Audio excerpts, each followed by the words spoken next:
The world is very ancient, and human origins are mysterious and obscure. We try to decipher our past based upon the multiple layers of civilizations whose ruins lay strewn across the planet like pieces of an archaic jigsaw puzzle. Some of these old civilizations are still buried beneath the deserts, mountains, and oceans, awaiting a time when they will yield their secrets through human discovery or natural cataclysms that will strip away and reveal their hidden locations.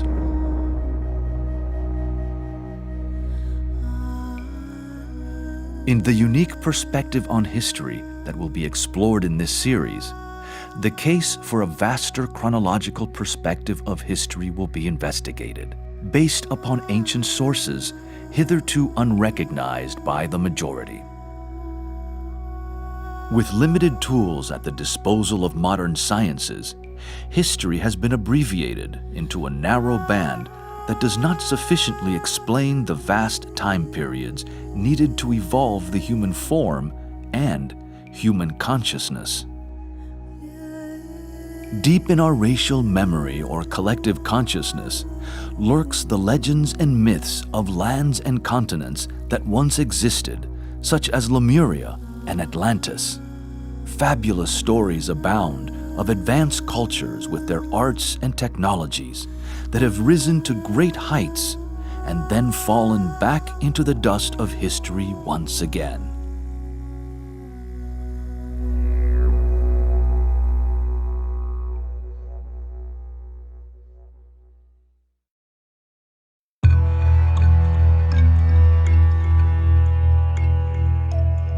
Understanding these rhythms and cycles of time help us to understand that our modern civilizations are not the first to have emerged, nor are they necessarily more advanced than previous ones that have come and gone. This new approach to history challenges the way we think about the past based upon our cultural, religious, and educational conditioning. These structures have helped humanity thus far understand the world, but which in today's rapid acceleration of planetary consciousness are very limited and starting to break down. They are overdue for transformation into a broader, more inclusive vision. The possibility of discovering and understanding the origin of the human soul and its divine pedigree is imminent in our time. We stand before a doorway leading to planetary illumination upon the greatest mysteries of life, the hidden history of humanity.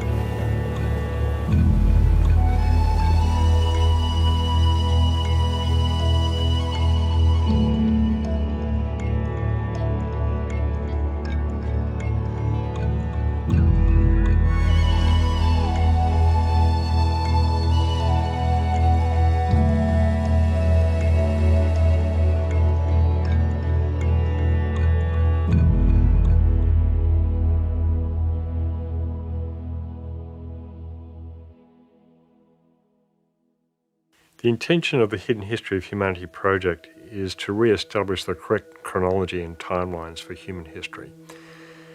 That's part of it. The other part of it is that humanity is disempowered in not knowing its true origins or indeed the chronology. So to establish the correct chronology and the understanding of the root races, how humanity came into being, and how the evolution of consciousness proceeded from there, is going to empower humanity with knowing the truth. Humanity is having the truth hidden from it at this point in time, but it is actually emerging. We have light emerging, we have truth emerging, and this is happening exoterically in parallel with this esoteric emergence of the ageless wisdom teachings.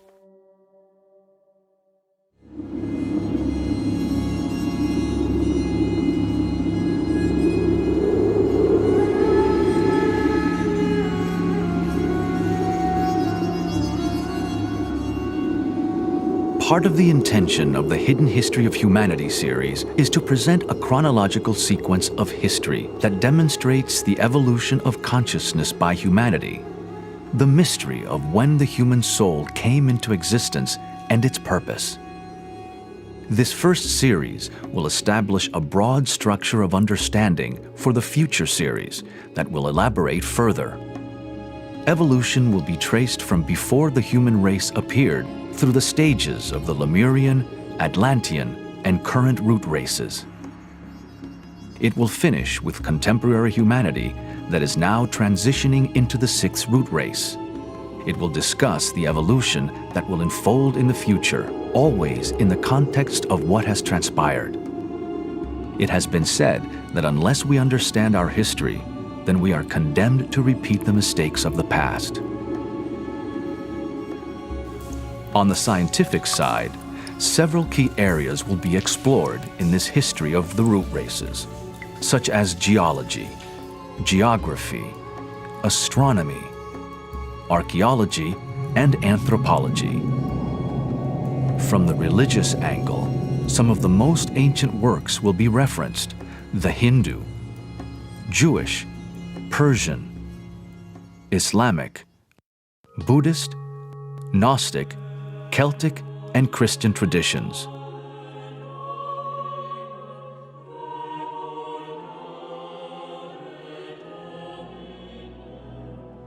Investigating the hidden history of the world means that we must return to discover the birth of the solar system, of which our Earth is but one participant. Stupendous questions will be explored as to how this solar system came into existence with its subsequent planetary schemes, chains, rounds, and globes.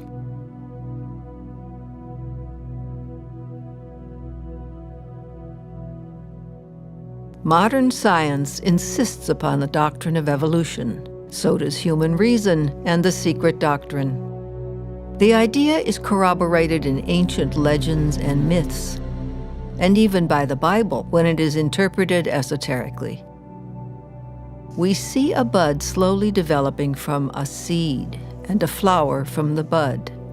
But what of the seed with its predetermined program of physical transformation? What about the invisible, therefore spiritual forces which gradually develop its form, color, and perfume?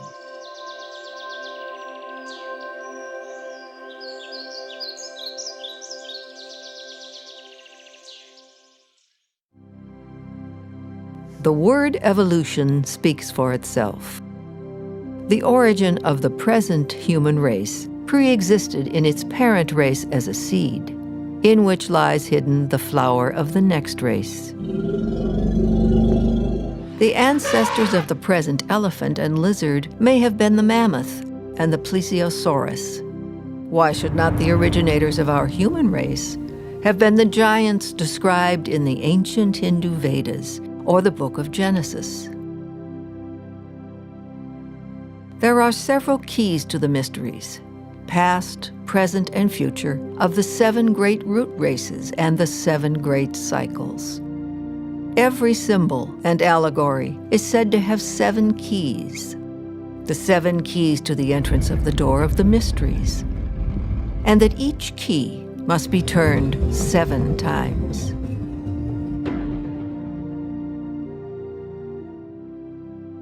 Well, the ageless wisdom has been called the perennial philosophy as well. It's ageless because it's timeless. It's the same verities and truths that exist throughout all time.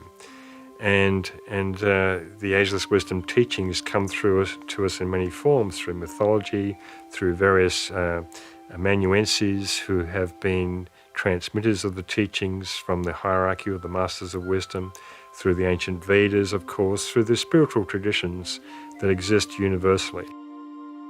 These various frequencies of the ageless wisdom teachings are available for people to plug into at whatever level of understanding that they have reached thus far in their soul evolution. There are several other keys to this study that include psychology, physiology, metaphysics, astrology, and sacred geometry.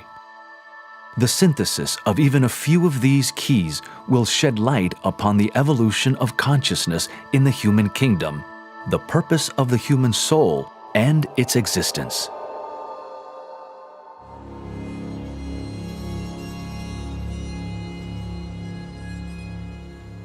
For many, to be told that the age of thinking humanity is around 18.6 million years may invite some disbelief or even derision and ridicule. Such is the state of Maya, or illusion, in which we all live, conditioned by thousands of years of wrong thinking, religious propaganda, ignorance, and lack of spiritual education. The somewhat overdeveloped concrete mind of humanity in this fifth root race is a particular liability, in that it does not recognize the subtle so easily, only that which is tangible. History, with its many evidences of past civilizations, is in a tangled and confused state. Humanity's approach to our past has imposed upon itself the limitations of dogmatic science and theology, ignoring the ancient traditions that hold the keys to many of these riddles. We live in a time of the approaching astronomical cycle of Aquarius, where the ancient mysteries will be reinstated after thousands of years of being hidden from the eyes and ears of the profane. Humanity stands at the doorway of initiation into the mysteries of history and higher consciousness.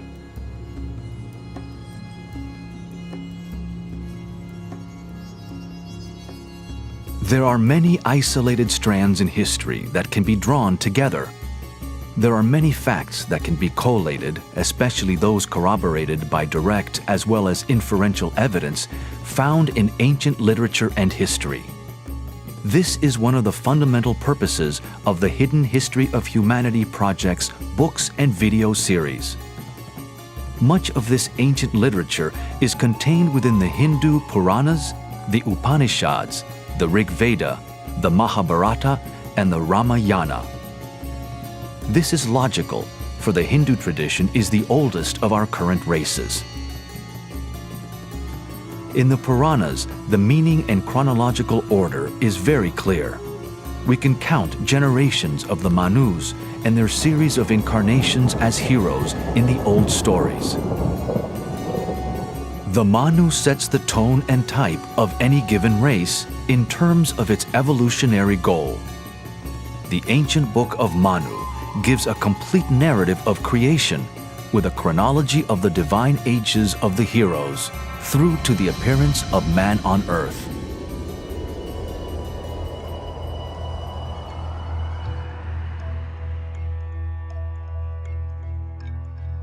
Likewise, in the Egyptian tradition, all the lists of past kings were recorded carefully, documenting races and sub-races reaching right back into ancient Atlantean and Lemurian history.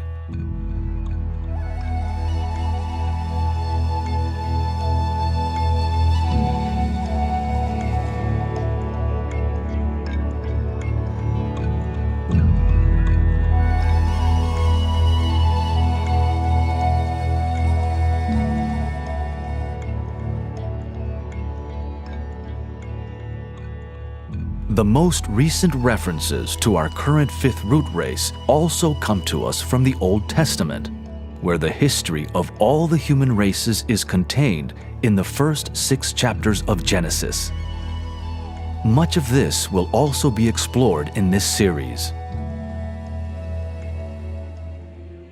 Genesis, from chapter 4, verse 16, through to the end of the 5th chapter, gives purely historical facts taken word for word from the secret book of Numbers in the great Oriental Kabbalah. The patriarchs of the Old Testament, such as Adam, Cain, and Seth, are the same as the Hindu Manus who set the tone, impulse, and purpose for each evolution in the root races, sub-races, and branch races.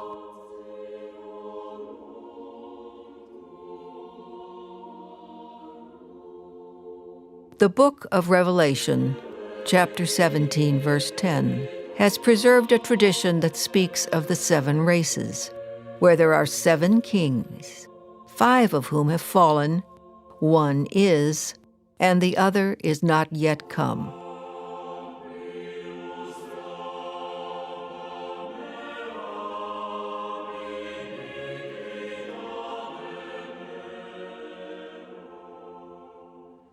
This passage refers to the 5 root races that have elapsed, including our 5th root race that is almost finished. That which is not yet come refers to the coming 6th and 7th root races. Interpretation of the Bible, both in the New and Old Testaments and based upon the secret sciences, has yet to be fully exposed with its many allusions to the septenary constitution of earth and man, to the 7 major cycles or rounds and the 7 root races.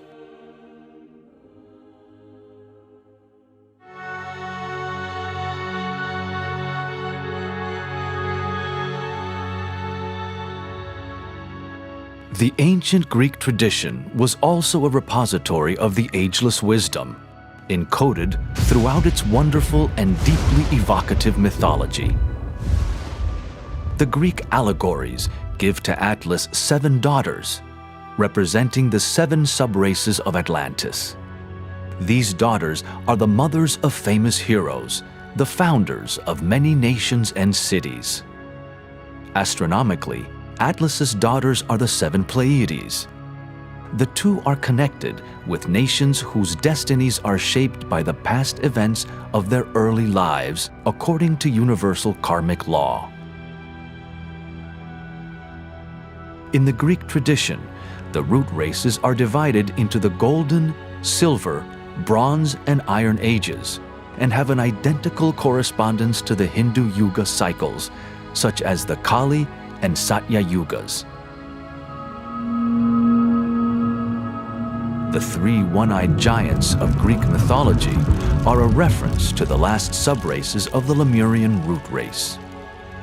Hence, we can see the sources of the ageless wisdom or perennial philosophy that lay hid in universal mythology and religion.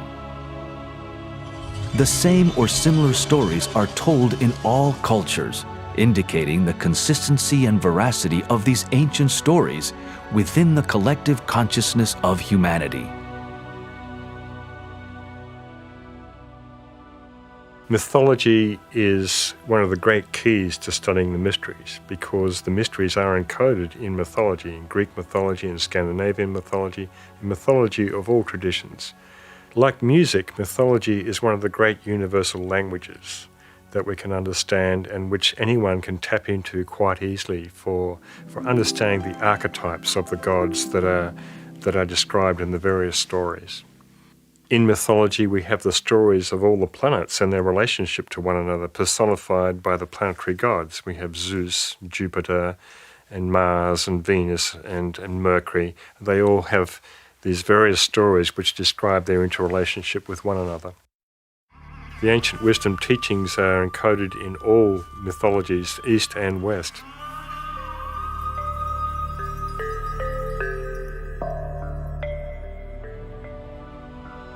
The secret history of the world is revealed in many traditions, the duration of which far surpasses the minuscule figures used in modern times.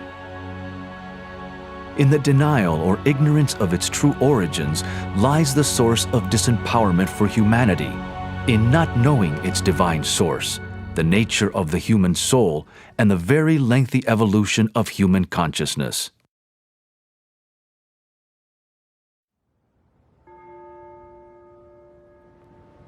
Who today really reflects about our true history and ancient past, preoccupied as we are in a busy world trying to survive?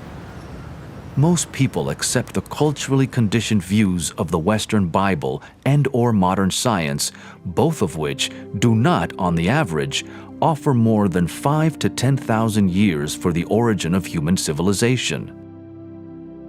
However, this is changing in some fields of science, going back into hundreds of thousands or millions of years in some cases.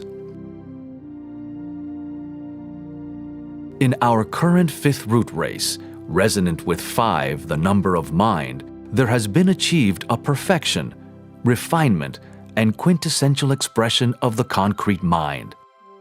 Although this has brought many benefits in science and technology, its shadow expression via the critical mind tends to be separative at the expense of the love principle.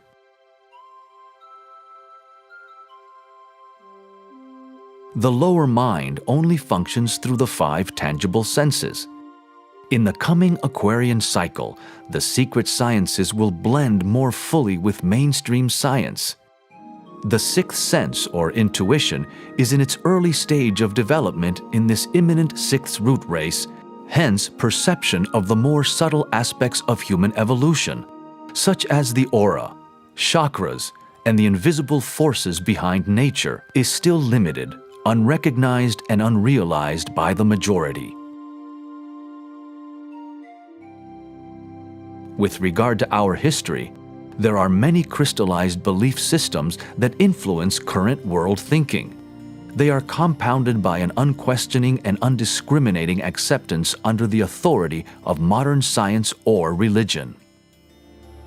Likewise, history tends to stay in a straitjacket of conformist, consensus thinking that excludes any other viewpoints.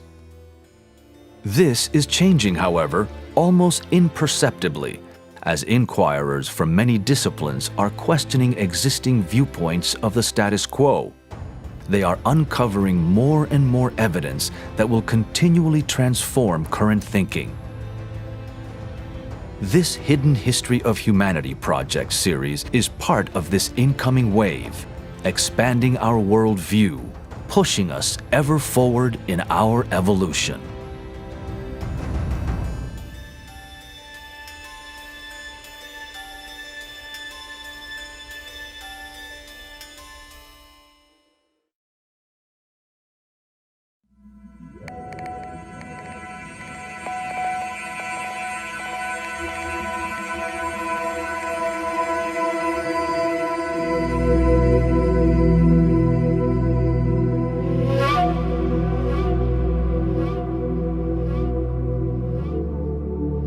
There is one boundless, immutable principle, one absolute reality which antecedes all manifested conditioned being.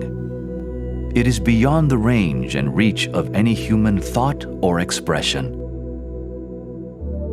The manifested universe is contained within this absolute reality and is a conditioned symbol of it.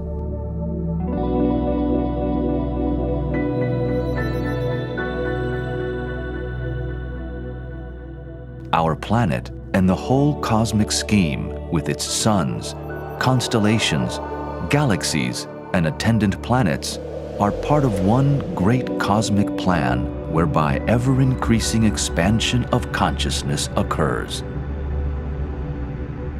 The Buddha said, "Veil after veil will fall, but veil after veil remains."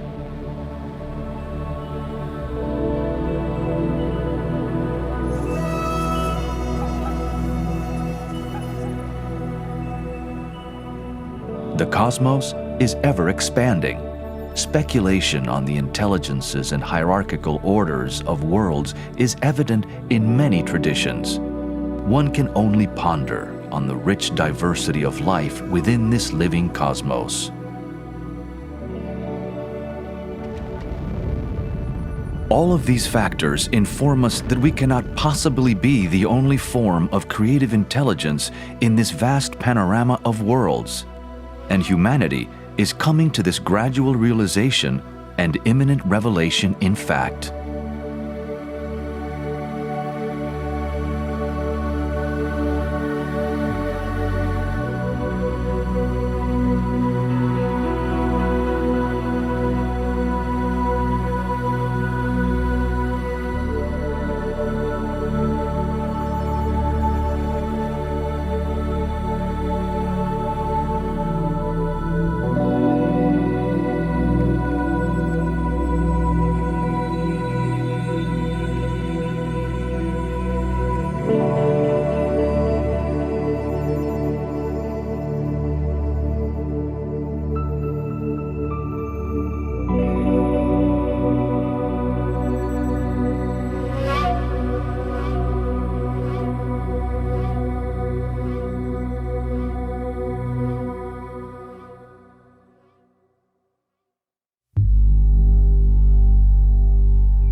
The Earth incarnates over many vast cycles called rounds or manvantaras in the Hindu parlance. These cycles pour through the various so-called globes, chains, and schemes of Earth evolution.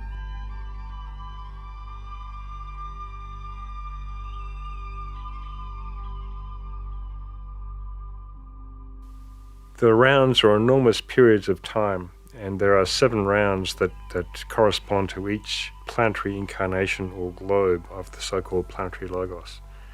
And we are currently in the 4th round of 7 rounds at the moment. And this has brought about an elapsed time of around about 1.93 billion years.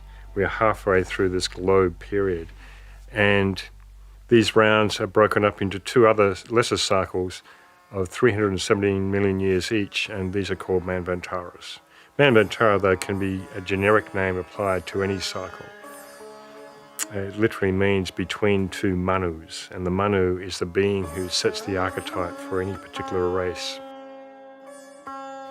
So these 7 rounds are opportunities for the incarnating monads of the planet to gain experience by incarnating upon these streams of energy, which we call rounds, and subsequently find their incarnation into the various root races, sub-races, and branch races. In this diagram of the Earth scheme are 7 large circles called chains. Within each of these large circles are 7 smaller circles called globes. The planets are called schemes because behind the visible outer planet are a series of worlds in more subtle matter called globes and chains. A planetary scheme holds within it the microcosm of the entire solar system. Our planetary logos, which is the ensouling entity of our physical Earth, undergoes many incarnations, which are called globe periods. There are 7 globes that are contained in a chain of globes. These 7 chains in a scheme make a total of 7 times 7 equal 49 globes. They represent past and future incarnations of the life we call a planetary logos, or God, upon our planet. Note that the current incarnation of the Earth is chain number 4, the central chain of the 7 chains.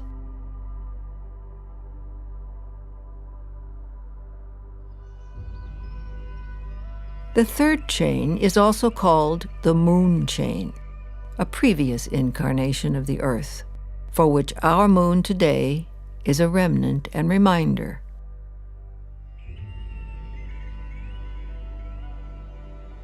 So the rounds and globes and chains refer to the greater picture of evolution. So if we're considering the whole solar system as an incarnation of the great life that emanates from Sirius, then we can get into a little bit more detail within the solar system. Every planet in the solar system is regarded as a planetary scheme, and within that scheme exists the globes and the chains of each particular planetary scheme, which is a microcosm of the entire solar system. So various globes and chains within the Earth scheme are named the Neptune chain or the Venus globe and so forth. And of course, all these planetary schemes within the solar system are connected to one another.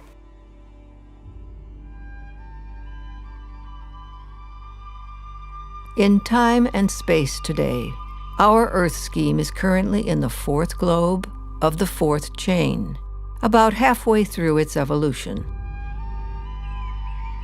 It is now in the 25th globe, or incarnation of a total of 49 globes in the Earth scheme.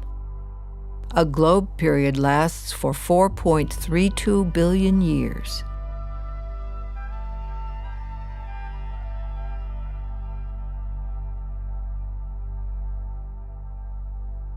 The solar system as a whole is said to be at the middle point of its evolution, but on a much larger scale of some 155 trillion years.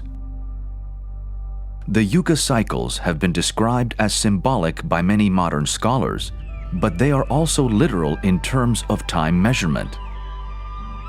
These are stupendous time scales, yet if one seriously studies and reflects upon the ancient Hindu yugas, it will be found that they have an innate beauty and truth that transcends our modern measurements of time. The law of periodicity is basically the science of cycles. So periodically, these cycles recur over periods of time, they repeat, but they repeat on different turns of the evolutionary spiral. So we have cycles of the rays, we have cycles of the planets, and we of course have cycles of the zodiac. We have the precession cycle of the zodiac every 25,920 years. So we have many, many wheels within wheels to study in the science of cycles, and it can get very confusing. The Yuga cycles of the Hindu tradition are based upon the precession cycle of the sun going through the zodiac. So we have a 2,160 year cycle of the sun precessing through Aquarius, through Pisces, and so forth. And if we multiply the 2,160 year cycle by 2, we get 4,320, which Blavatsky tells us is a magical cipher that we can use to calculate some of these cycles called the yugas.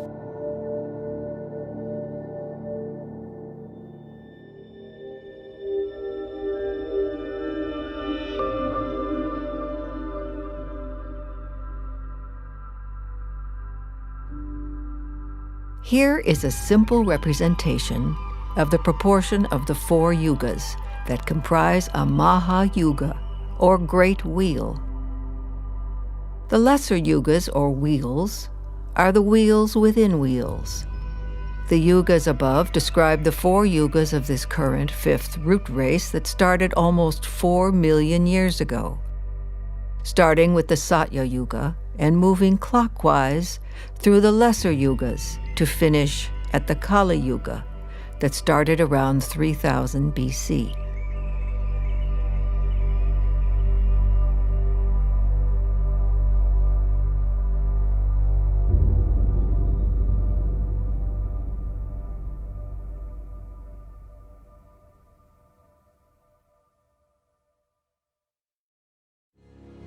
Humanity has required eons for physical and mental development to evolve into its relatively sophisticated modern state.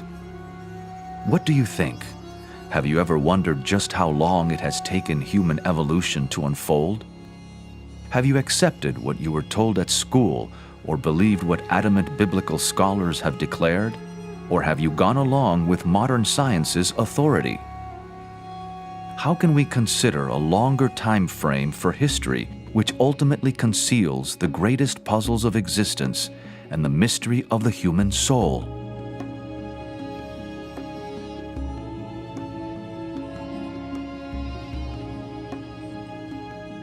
When the traditions of the most ancient cultures are consulted, we find, for instance, that the Hindu Tamil calendar, known as the Tirukanda Panchanga, gives the beginning of our strictly human evolution in this cycle at around 18.6 million years.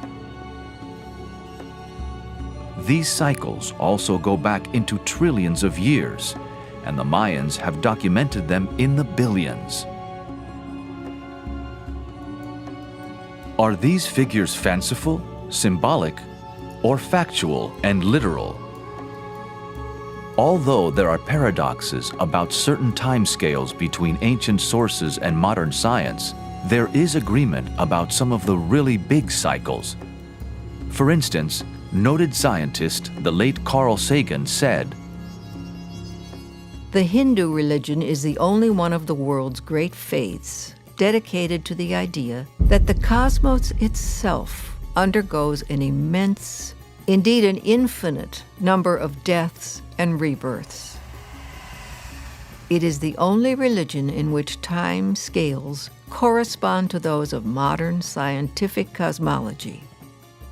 Its cycles run from our ordinary day and night to a day and night of Brahma, 8.64 billion years long, longer than the age of the Earth or the Sun.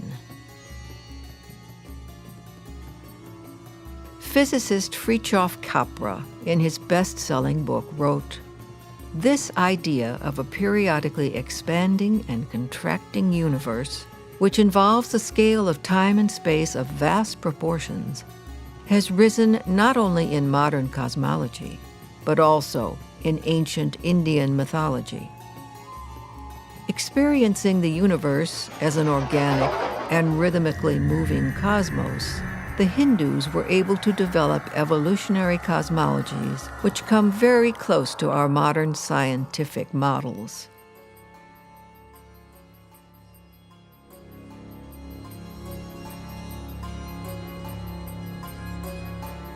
Revitalizing the truths of this existing paradigm of the science of cycles is another purpose of the Hidden History of Humanity project.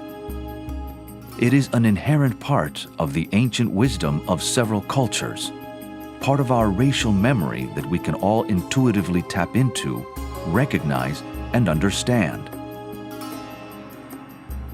The key is to experiment with these laws by not dismissing them out of hand. Inquirers in their specific disciplines may find a great expansion of understanding through the application of the law of cycles. All cycles take place to a lesser degree within the time span of the so-called 7 root races, whilst a far vaster reach of time encompasses the globes, chains, and schemes.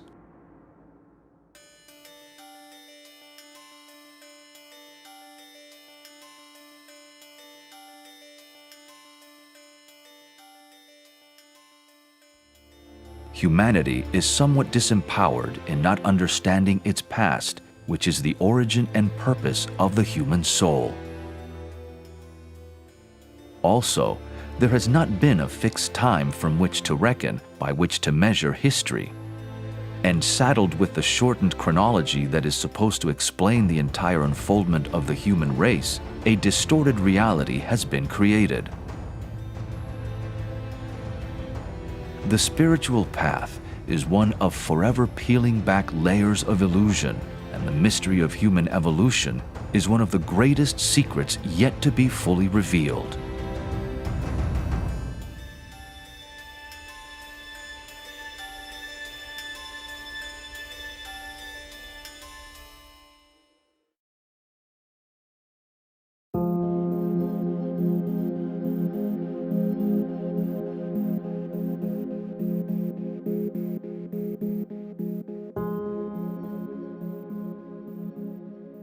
As noted earlier, modern science and the secret sciences roughly concur on some of the big cosmic cycles. Yet it is ironic that in the time scales for the sciences, such as archaeology and anthropology, there is required a huge addition of time for the birth of civilization, from 3000 to 4000 BC back to 18.5 million years. Equating the esoteric record of time with the current accepted geological record, there is a massive subtraction of time, from around 65 million years for the Jurassic Age down to 28 to 20 million years for the esoteric doctrine. The big dinosaurs may well have existed 65 million years ago, yet the esoteric doctrine states that the reptile extinction was closer to 20 million years ago. Disparities and contradictions abound, yet they are not unresolvable or irreconcilable. Consider that around 500 years ago, it was thought that the Sun orbited the Earth and that the Earth was flat. Now, that illusion has been stripped away and transcended thanks to the astronomer Copernicus. Yet despite all the amazing scientific advances since then, accompanied by expansions of human consciousness with regard to Earth's true history, in some ways, we still live in relatively medieval times. Now, humanity's next phase of penetrating the veil of Maya is to understand just exactly how old it is.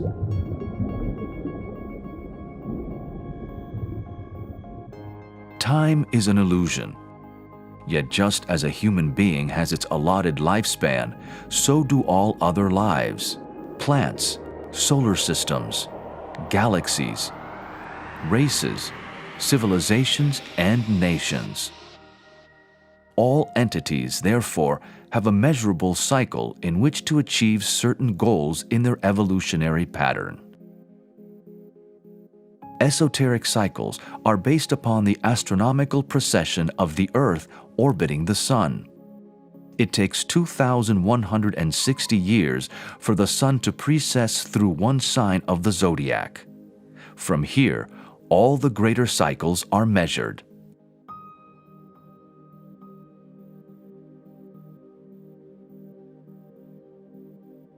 In this simple table, the chronology of science is on the right-hand side, whilst the chronology of the secret sciences is on the left.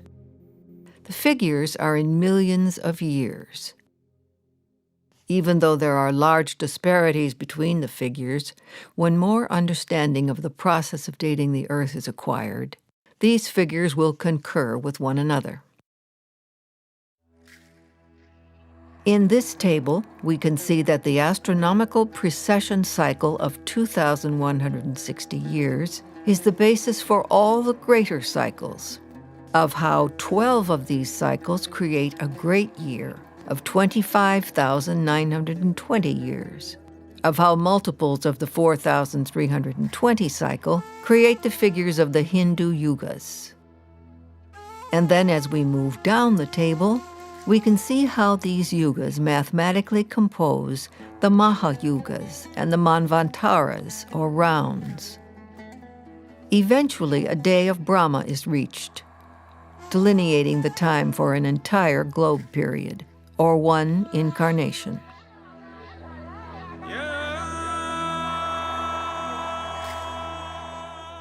In each globe incarnation of Earth, there are 7 major cycles of evolution, also called rounds.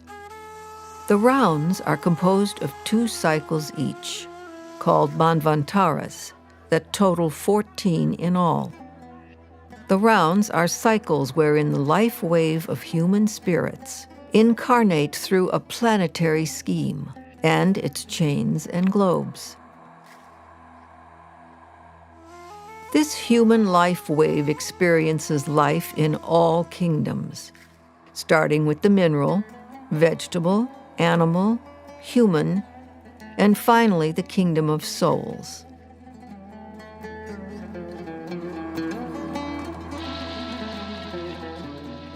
What is our purpose as spiritual monads to embark upon such a long journey through all the kingdoms?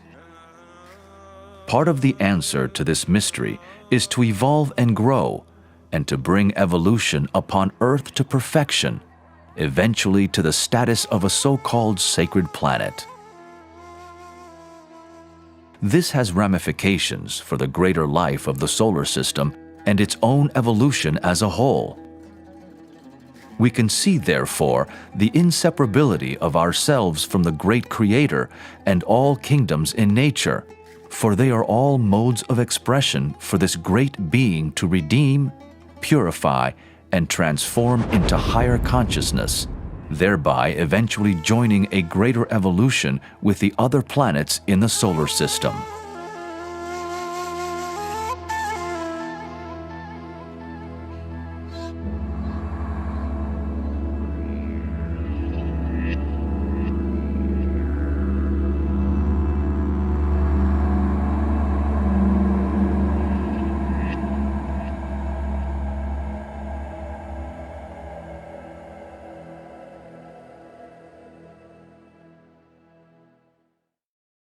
Now, the rounds are the cycles of time of the various groupings of monads that cycle through the globe and chain of a particular scheme.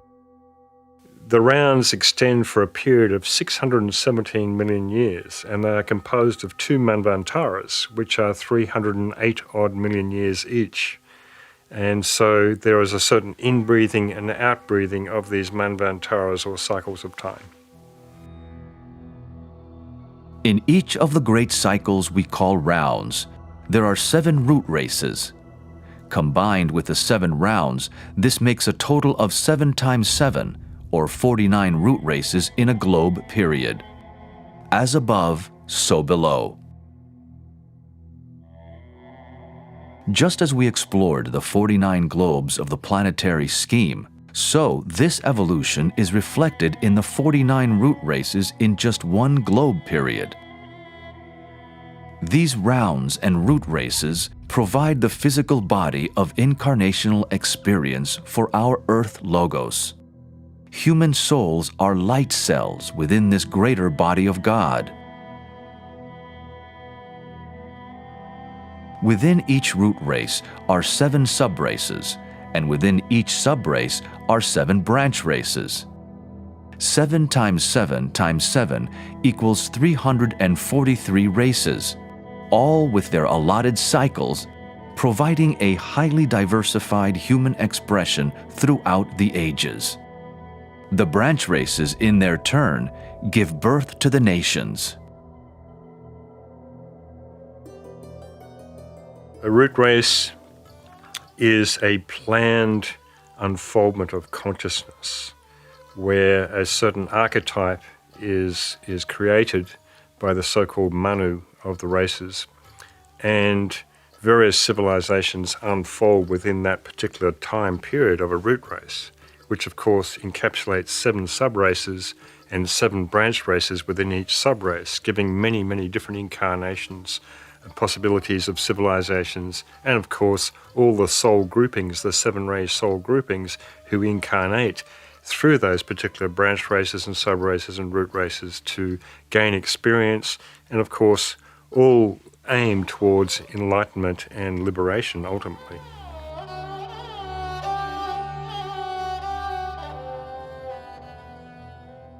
Hence, the nations that come and go are the leaves upon this tree of life. They have their autumns and springs and constitute the shortest cycles of a few thousand years. The smaller branches that support the leaves are the branch races with cycles that correspond to a 26,000-year precession cycle. The larger branches embody the much larger cycles of the subraces.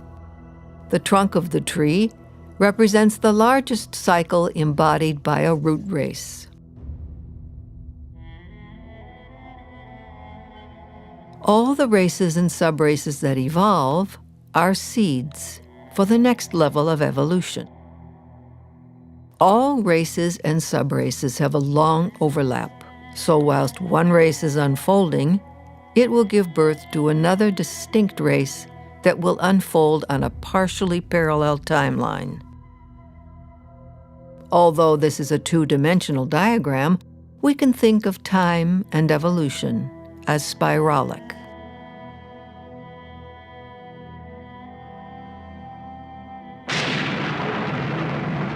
The root races started around 150 million years ago, during the latter part of that immense cycle we call the 4th round.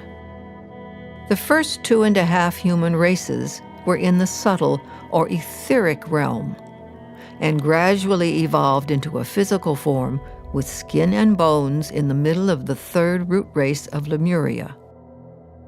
Human bodies were enormous in those times, but through development of the mental principle, became smaller and more refined.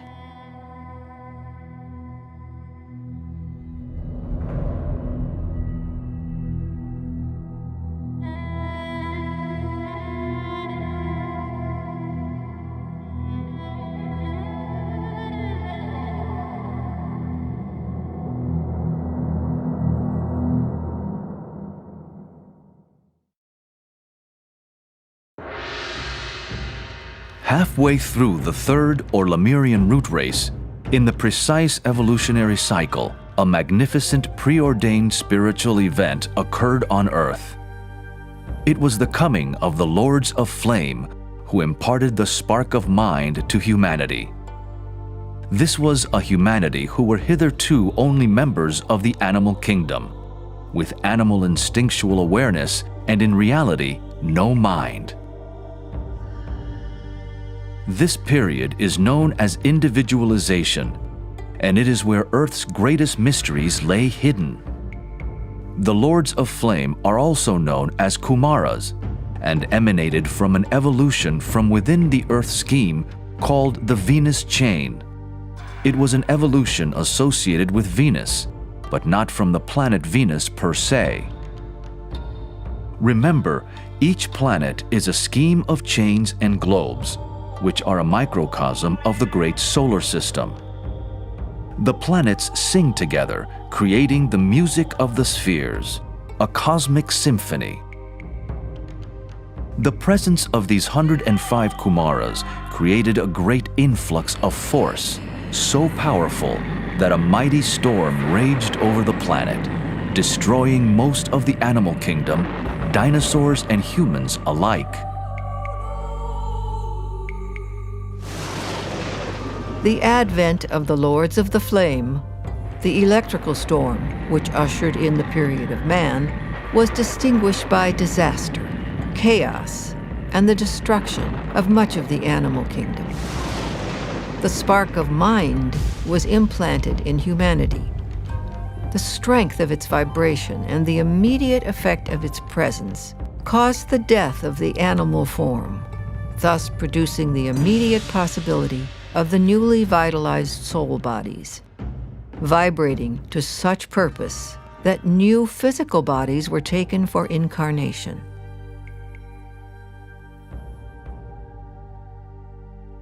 This individualization period occurred in the third branch race of the third subrace of the third root race, Lemuria, expressed as 333. The number 3 relates to the Universal Mother who births all forms. The individualization process started 21.6 million years ago, the chronology of the secret sciences that pinpoints the death of the dinosaurs. After a few million years, the individualization process for various groupings of humans culminated 18.6 million years ago, with the final registering of this spark of mind. Consciousness was not instantaneously received, like turning on a light switch. Groups of souls needed special attention by the guides of the race in this 3 million year period to fan their spark into a flame.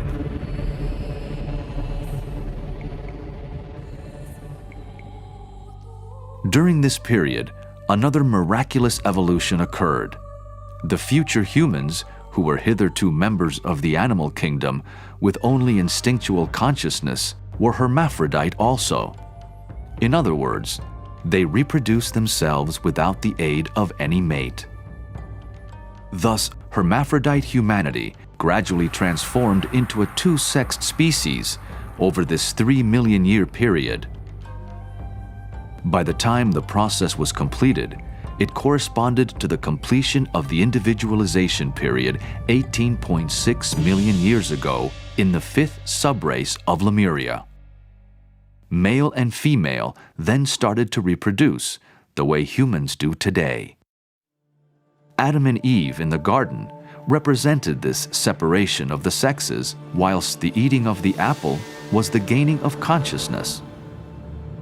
This biblical story will be covered in greater detail in this series.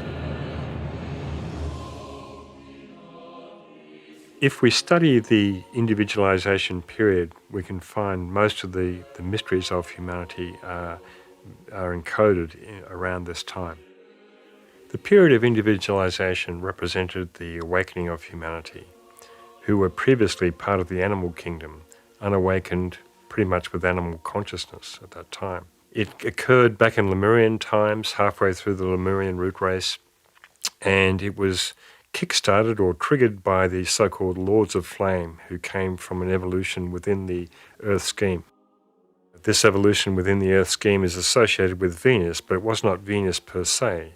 The presence of these beings, these Kumaras or Lords of Flame, created an electrical field around the planet that ended up destroying most of the animal kingdom at that time. And this was probably the true period of the death of the dinosaurs. It was the death of the human forms at that time who were part of the animal kingdom, but they reincarnated after this period with causal bodies or souls. The spark of mind was born.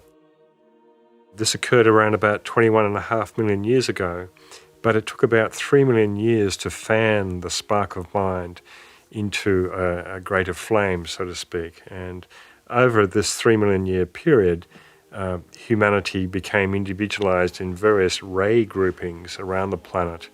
So animal man at the time went from instinctual consciousness to individual self-consciousness. They became self-aware. And this particular period is delineated in Genesis, in the Bible, where Adam and Eve knew each other. This was the time of individualization, sort of more or less mythologically expressed.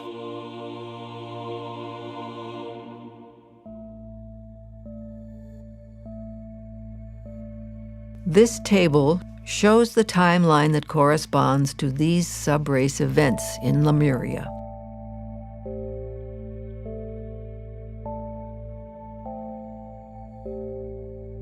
Gradually, all the Lords of Flame, their work completed, returned to the Venusian evolution within the Earth scheme. Yet 7 of these Kumaras stayed, the chief of whom is called Sanat Kumara, or Melchizedek, also known as the Watcher, or the Ancient of Days. He presides over humanity until the last weary pilgrim struggles home. In other words, until the last of humanity achieves liberation.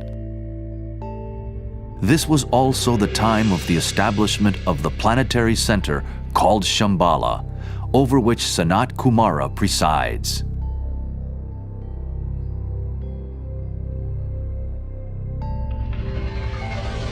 The following table shows that Shambhala's establishment coincided with human individualization. The being whose body is our planet utilizes the human races for expression. Here again, we see our inseparability from deity, and that our evolution contributes to the greater evolution, and vice versa. In the table, we can see these chronological correspondences with the subraces and root races.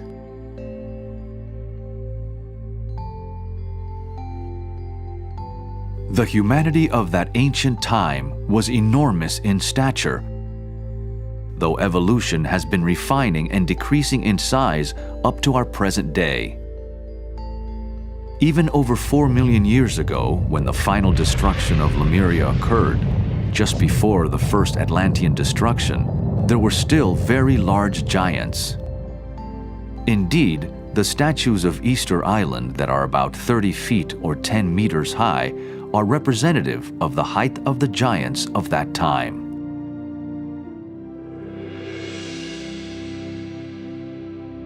Of all the mammalians, man is the only one whom science does not allow to have dwarfed down like all other animal frames. A decrease in size is allowed from the dinosaurs to the present-day reptiles, but not for man. This is partly due to the so-called lack of evidence of physical skeletons, because of factors such as the action of sand on the ocean floor upon bones, or that cremation was universal up to 100,000 years ago. This will also be explored in depth later in this series. Because such a small time period of 6,000 to 10,000 years for human development has been assigned by contemporary science, it does not allow sufficient time to entertain the idea that giant humans gradually decreased in size over a period of millions of years in parallel with the reptile kingdom.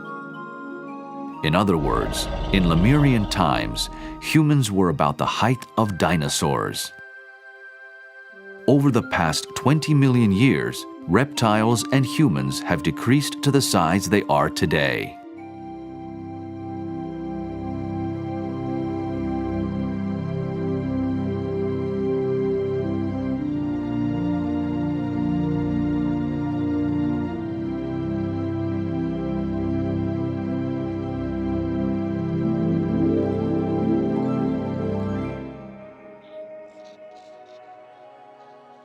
So the Hidden History of Humanity project seeks to document and visit many sites around the world where these relics and artifacts remain of ancient civilizations, such as Tiahuanaco in South America, Cuzco in Peru, Easter Island, the ancient ruins of Greece, and many ruins around the Mediterranean. They're extant across the whole planet. In fact, this architecture is called Cyclopean pentagonal architecture, which are odd-sized blocks, but quite often with 5 sides, fitting perfectly into one another and creating earthquake-proof walls and buildings. And so we have many instances of ruins extant around the world that have this kind of architecture. For instance, in Mycenae in Greece, we have these marvelous ruins that look like they've been built by giants. And in fact, part of the Hidden History of Humanity project looks at the evolution of the human form from giants down to the size that we are today. And in fact, these giants built, in fact, we were talking about Cyclopean architecture, we're talking about the Cyclops, the legendary giants with the one eye. And these giants did exist back in Lemurian times and actually physically manhandled these enormous blocks that weighed many tons into position.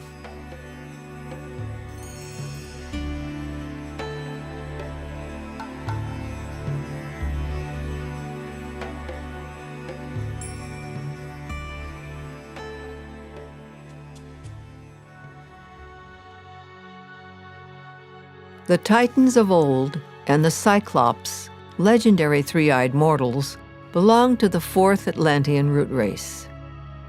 All their subsequent legends and allegories are found in the Hindu Puranas, the Greek myths, and Homer, based upon hazy reminiscences of real Titans, men of superhuman, tremendous physical power, which enabled them to defend themselves and hold at bay gigantic monsters of the geological Mesozoic and early Cenozoic times.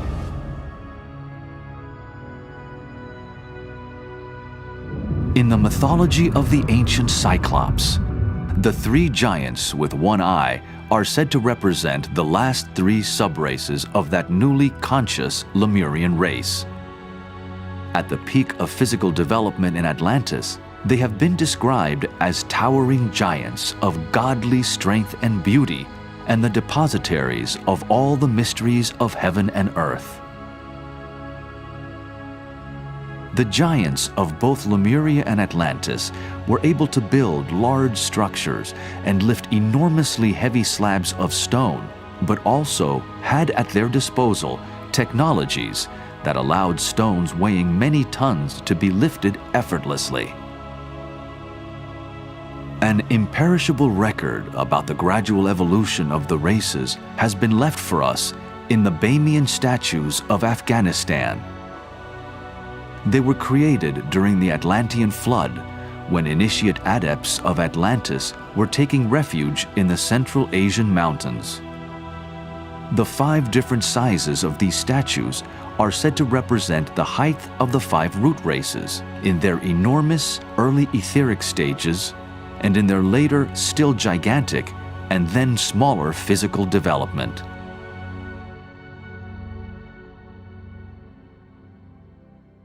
The civilizations in Lemuria and Atlantis also had access to technologies based upon sound that was able to create a vacuum and lift these blocks effortlessly, these blocks that weighed many tons, or to transport them from many miles away to their particular sites, such as Stonehenge is a good example of this.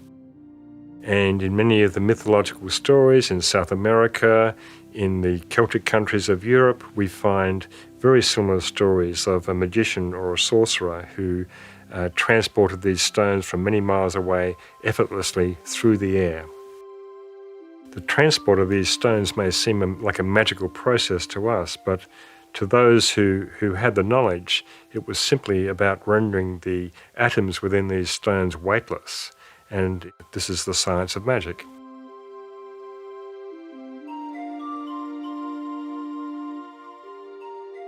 It's important for humanity to understand their true origins because we really don't know. Most people do not think about history. They have a vague sort of idea that we came from somewhere, came from apes usually. This is what is taught in high school. And we evolved from apes somehow into human beings. Well, the secret doctrine states the opposite, that in fact apes were a byproduct of human evolution that went wrong at one stage back in Lemurian times. It was not part of the planned evolution. These beings, the so-called narrow-headed, I think Blavatsky gives one term, bred with animals that created monsters, all sorts of hybrids that were unintended for the evolutionary goal. Apes of today are descendants from some of these hybrids and monsters that were created back then, and are a reminder of the human transgression that took place back in Lemurian times.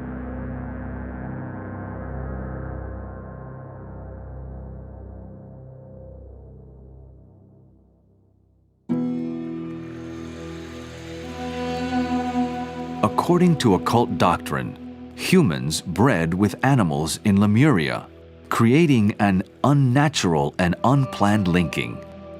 The hybrid monsters created were the ancestors of our modern apes.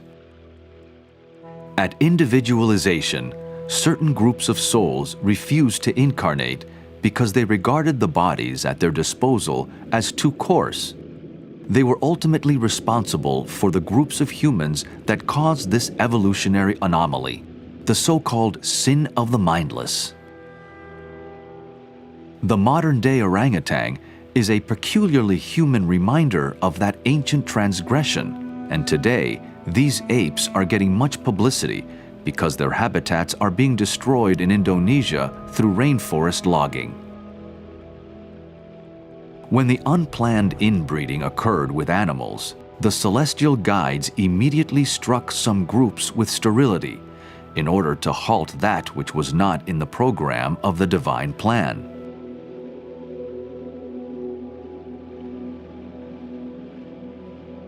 Can we imagine if this one fact of the secret sciences was considered? That apes were created by humans breeding with animals? What a dramatic revolution in consciousness would take place in how humanity views itself. Currently, in educational institutions, a 5,000 to 10,000 year history of the human race is taught, and that it evolved from apes. Humanity, however, has a much more divine and ancient pedigree. Madagascar was once part of the Lemurian continent and boasts dozens of species of lemur monkeys. Lemuria was originally part of a long prolongation of land, but the main continent extended from Madagascar in the west, encompassing India, Australia, and Indonesia, right across the Pacific Ocean, taking in Easter Island, Hawaii, and parts of the Americas. Australia is the largest surviving remnant of this once vast supercontinent. The fledgling humanity during early Lemuria was under the guidance of divine beings said to emanate from celestial spheres far higher than our own, giving instruction in building, agriculture, fishing, and language.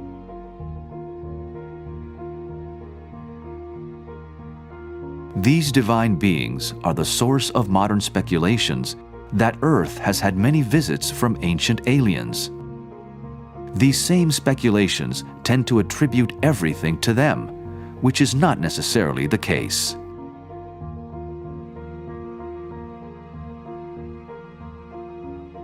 However, the mighty ones performed their great works and left behind them everlasting monuments to commemorate their visits. Every time they penetrated within our veil of illusion, they appeared at the beginning of every great year, or precession cycle of 26,000 years.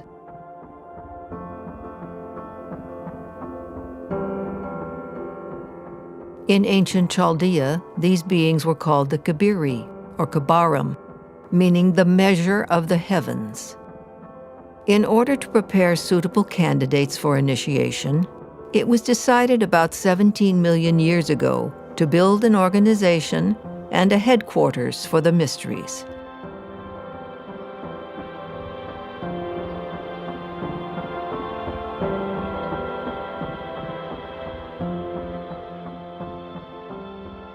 Today determines the astronomical conclusion of one precession cycle and the beginning of another. Can we again soon expect visits from the mighty ones, or are they already here? The many daily occurrences of UFO sightings may well indicate them making observations of how humanity is responding to its opportunities.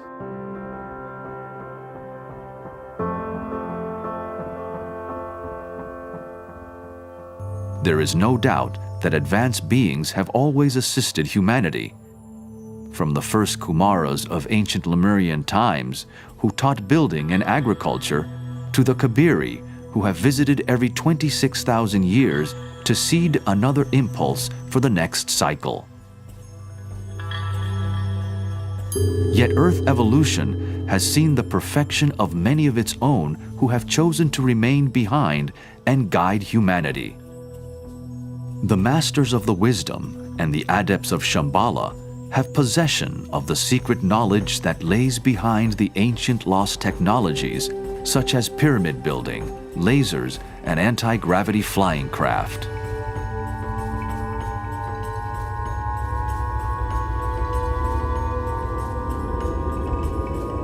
All of these technologies have been gifts to humanity from the mighty ones, whose origins may go well beyond the solar system to star systems, such as the Pleiades, Orion, or Sirius.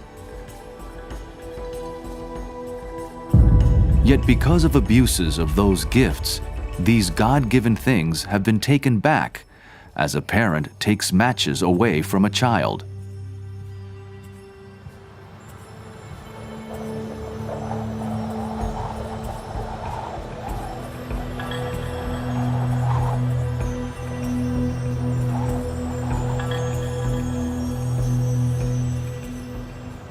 The ancient wisdom has had a veil thrown over it, yet in the past century, that very same veil is starting to reveal what has been hidden for so long. The revitalization of the ancient mystery teachings is extremely important at this time because it parallels the externalization of the hierarchy who have been behind the scenes watching over human evolution for the last 3 or 4 million years, and who of course are about to re-externalize again. So when the hierarchy re-externalize back amongst humanity, who will be walking amongst humanity, this has not happened for a long time. It will also be a catalyst for the reinstitution of the mystery schools, and where candidates for initiation can go to these mystery schools and learn the ageless wisdom, participate in group meditation, and prepare themselves as candidates for initiation.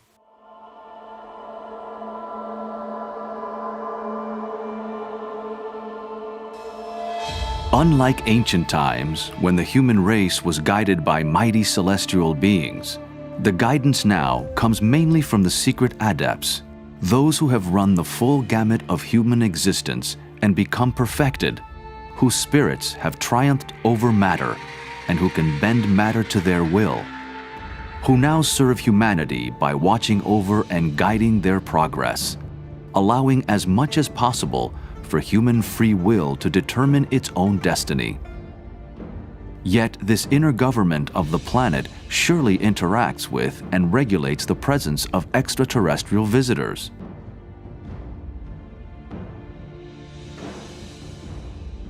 In our current fifth root race, there is an accent upon the perfection of the lower mind, somewhat to the exclusion of the more subtle senses of the intuition and the inner wisdom.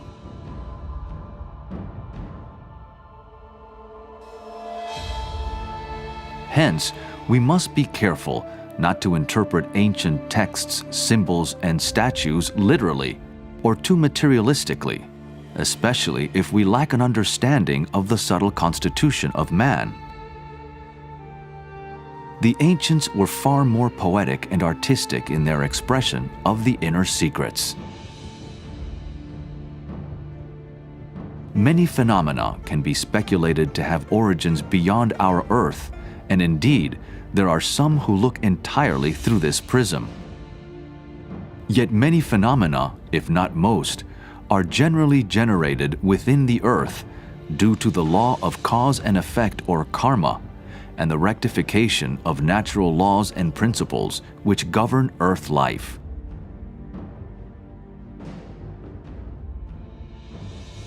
In the days of Lemuria and Atlantis, humanity had not developed these marvelous technologies with their own minds. Today, however, we are just starting to recover some of those lost gifts through our own mental development that has evolved since those times. The mighty ones must surely be watching on with interest and readiness in case we look like destroying our planet through repeating past abuses.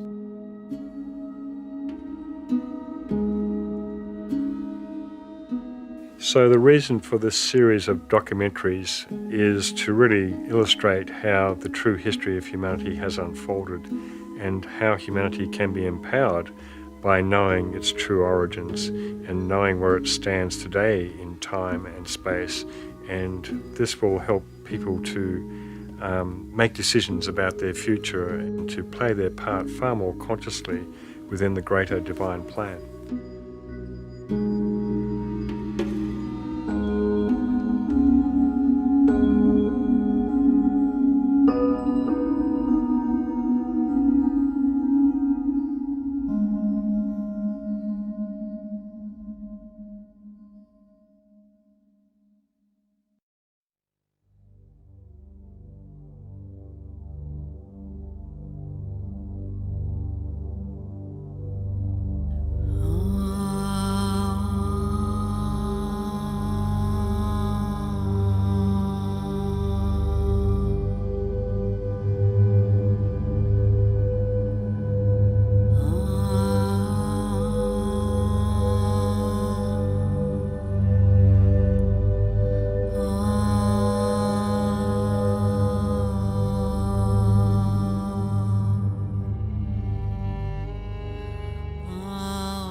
In Part 1 of the Hidden History of Humanity documentary, we covered an introduction to the grander scheme of cosmos and the enormous cycles of the Manvantaras that circulate through the chains and globes of our Earth scheme.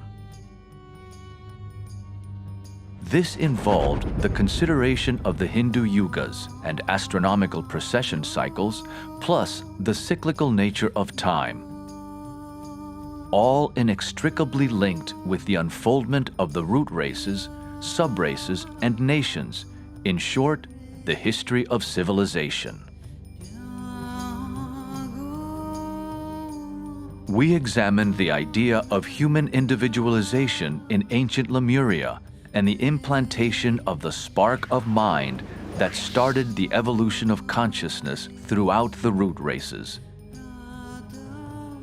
This period of planetary history encompasses the profound mystery of the origin of the human soul.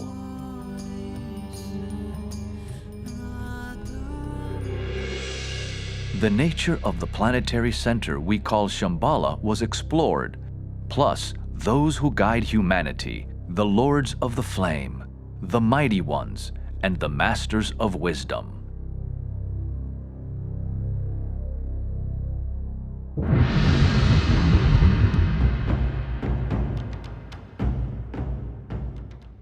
In Part 2 of the Hidden History of Humanity documentary, we will review the original Shambhala as the Temple of Ibez, located in South America.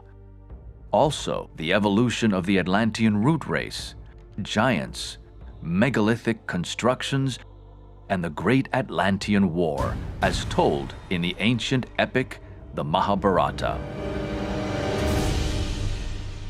We will detail how the two great world wars of the last century were a recapitulation of the war in Atlantis, a conflict between the forces of light and the forces of materialism, still ongoing today. Plato's Atlantis is also mentioned as an important source of the ageless wisdom. This will lead us to the consideration of the role of the Egyptian and Mayan traditions and their relevance in modern times, leading into the coming sixth root race.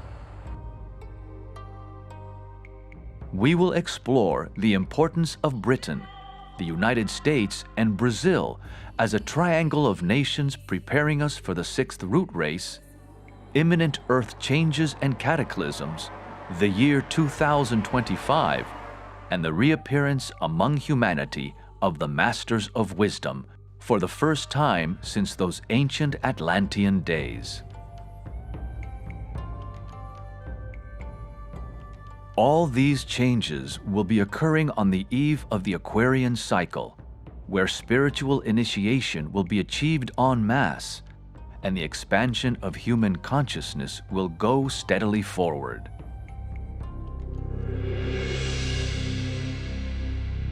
This period of awakening is upon a higher turn of the evolutionary spiral to humanity's individualization, which occurred in ancient Lemuria when the planetary center known as Shambhala was established.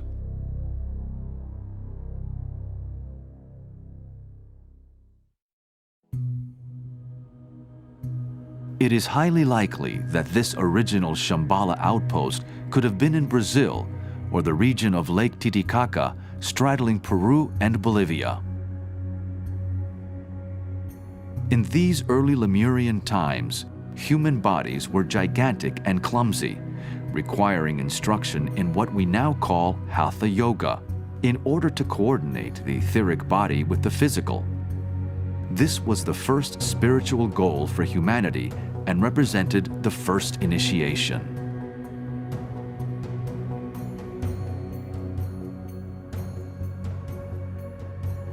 In order to prepare suitable candidates for initiation, it was decided about 17 million years ago to build an organization and a headquarters for the mysteries, and to have a band of adepts and celestial guides who would function in physical bodies to meet the need of the rapidly awakening humanity. These beings incarnated as kings and priests of nations, the instructors of humanity. The Ibizan adepts had to deal with the humanity that was in its infancy, whose polarization was most unstable, and whose coordination was very imperfect. There was very little mentality to be found, as we know it today, and humans were practically altogether astral in their expression. They functioned even more consciously on the astral plane than on the physical, and it was part of the work of the guides of the race, working under instruction from Shambhala, to develop the energy centers of humans, to stimulate the brain, and make them fully self-conscious on the physical plane.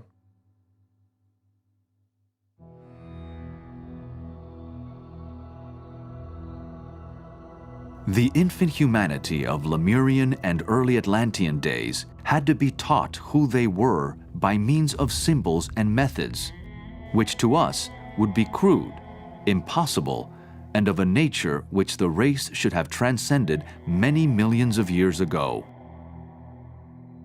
It was necessary in those days to employ methods more definitely physical than are permissible today. These methods of physical stimulation were employed, and the laws of energy, as they work through the various chakras, were taught until the time came when another big change was made and the door of initiation was opened. Their objective was to bring about a realization of the kingdom of God within. It was felt at the time that man was then self-centered enough and individualized enough to permit of a drastic change in method and practice. All this took a vast period of time. So humanity were imbued with the spark of mind, but it wasn't the type of consciousness, mental consciousness that we have today. It was very, very slow and different. They had huge bodies at that time as well.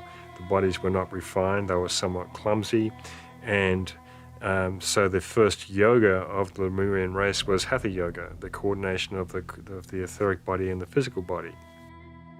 So what we had in the fifth sub-race of the Lemurian root race was the completion of the individualization period, but also the separation of the sexes. And humanity started reproducing the same way we do today.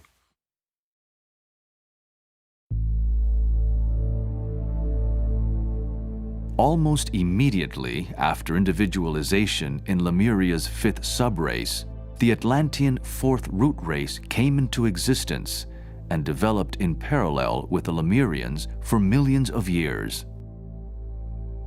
It was in the Atlantean race that two-eyed sight evolved over a few million years, replacing the original all-seeing eye of the Lemurians. There were three-eyed beings in that interim period that also had 4 arms.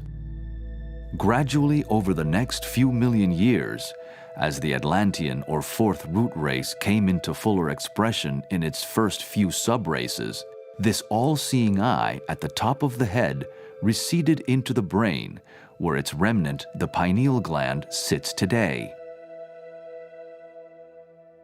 Two-eyed sight represented the development of mind, and in one sense, duality. From one perspective, the Lemurians were far more spiritual, whilst the Atlanteans were deeply immersed in matter. But it can be misleading to think this way. The ancient story of the fall is simply the fall into matter by human souls and not necessarily a fall from spiritual grace. The fall from grace was the refusal of a group of souls to incarnate, thus bearing responsibility for the so-called sin of the mindless referred to earlier. A long time later, after the separation of the sexes, humanity's spiritual vision became dim, and the third eye began to lose its power. The third eye was getting gradually petrified and soon disappeared. When the fourth root race arrived at its middle age, the inner vision had to be awakened and acquired by artificial stimuli, the process of which was known to the old sages.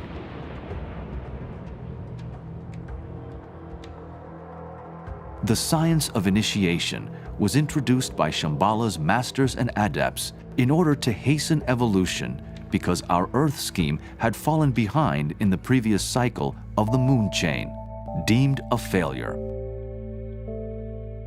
Hence, Earth has 2 major groupings of souls today, those who individualized on the moon and Earth chains respectively. Moon chain souls are far more developed in their mental capacity and to a degree spiritually. However, there is now a rapid acceleration by their Earth chain counterparts in this current 5th root race, the race where the mental principle has reached its apotheosis. It is said that the respective difference between capital and labor and several other conflicts on this planet are expressions of the difference between moon chain and Earth chain souls. Essentially, there are 2 types of souls upon this planet. There are those who evolved in the moon chain evolution, who individualized in the moon chain evolution, and those who individualized in the Earth chain evolution in our civilization we call Lemuria. And the Earth chain evolution is a long way behind the moon chain evolution in terms of mental capacity that has been evolved, but they are rapidly catching up in this fifth root race, which is all about manas or mind. Yet still the moon chain souls are more advanced in many ways in terms of just their soul age, if you like. But it's getting to a point on the planet where there is a synthesis taking place between the Earth chain and moon chain evolutions, and this too will take place in the age of Aquarius in the greater 25,000 year cycle, and to a degree in the lesser 2,160 year cycle.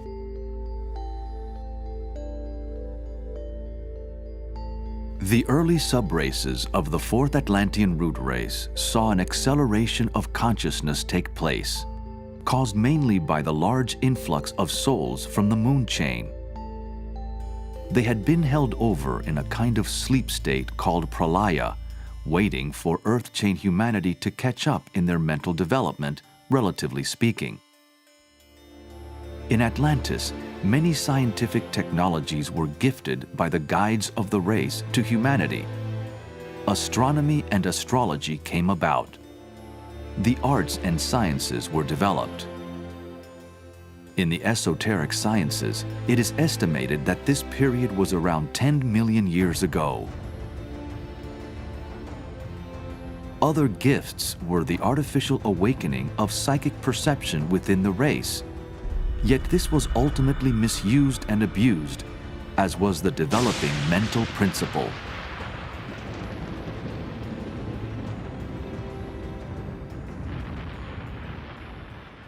And so for several million years, we had the subraces of Lemuria intermingling with the subraces of Atlantis. The first few subraces of Atlantis and the latter subraces of Lemuria. They warred with each other, they interacted with each other, they mated with each other. There was a lot that we don't know about this period.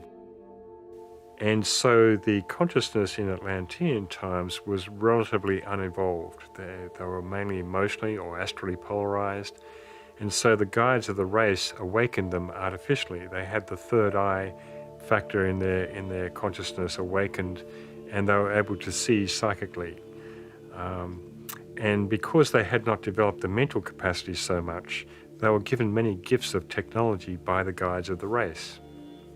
And yet many of these things, these powers that they were given were abused, and this is why the guiding hierarchy of the time forced humanity to make a choice, because these abuses were getting so out of control. And one of the major abuses was the crime of theft, of desiring anything that others wanted and appropriating it for themselves. There was also sex magic, black magic of all kinds.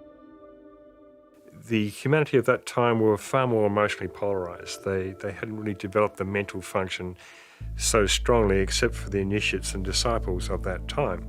Of course, we're told that the Krishna and the Buddha were initiated in a particular ashram during Atlantean times, and they were the foremost, they were the cream of the crop, they were the foremost initiates of that time. This particular evolution of a certain percentage of disciples from the Atlantean time also forced this cleavage between light and matter, you see. And it represented, in terms of looking at the whole chain or globe period from the greater perspective, the deepest incarnation into matter for the planetary logos at that time. So it was a huge planetary crisis and a kind of initiation of sorts for the planetary logos. Toward the middle period of the Atlantean civilization, in the fourth branch race, fourth subrace of this fourth root race, or 444, about 4 million years ago, emerged a great crisis caused by the abuses of selfishness and materialism.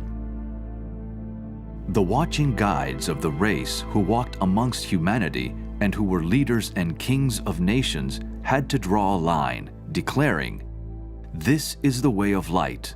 There is the way of darkness. Humanity, make your choice." This ultimatum precipitated the Atlantean conflict, as told in the Hindu epic, the Mahabharata.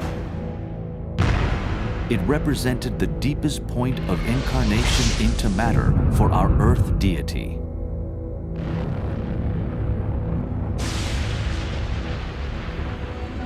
The esoteric doctrine tells us that there was one group composed of Lemurians and Atlanteans who were initiated in the divine doctrine of pure revelation.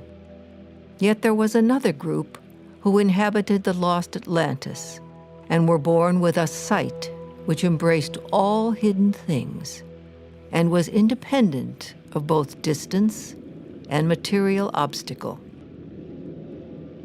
Their sight was unlimited, and they knew all things at once. They were natural-born mediums who neither struggled nor suffered to obtain their knowledge, nor did they acquire it at the price of any sacrifice.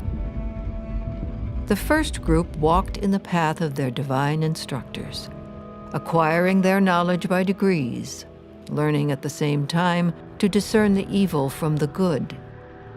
The second group blindly followed the insinuations of the great and invisible king Thevatot, who had neither learned nor acquired knowledge. Thus, under the evil insinuations of this king, the Atlantean race became a nation of wicked magicians.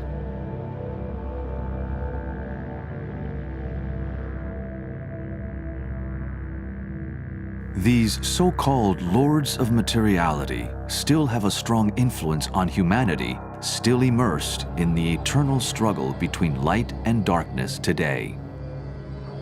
This period of time was the Kali Yuga cycle of the fourth Atlantean root race. The Kali Yuga is the age of death and destruction, and the Atlantean race was giving birth to the next, fifth root race.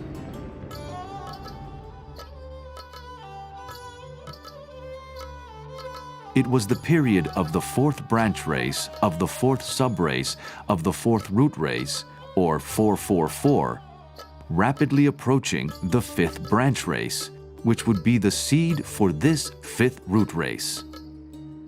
Thus, 444 became 445. The Hindu story of the Mahabharata, of which the Bhagavad Gita is the golden kernel, recalls the first major conflict in Atlantis, where the forces of materialism were ranged against the forces of light. What is this mad and shameful weakness? Stand up and fight. I'm in anguish. I can't see where my duty lies. Teach me. What is Krishna doing?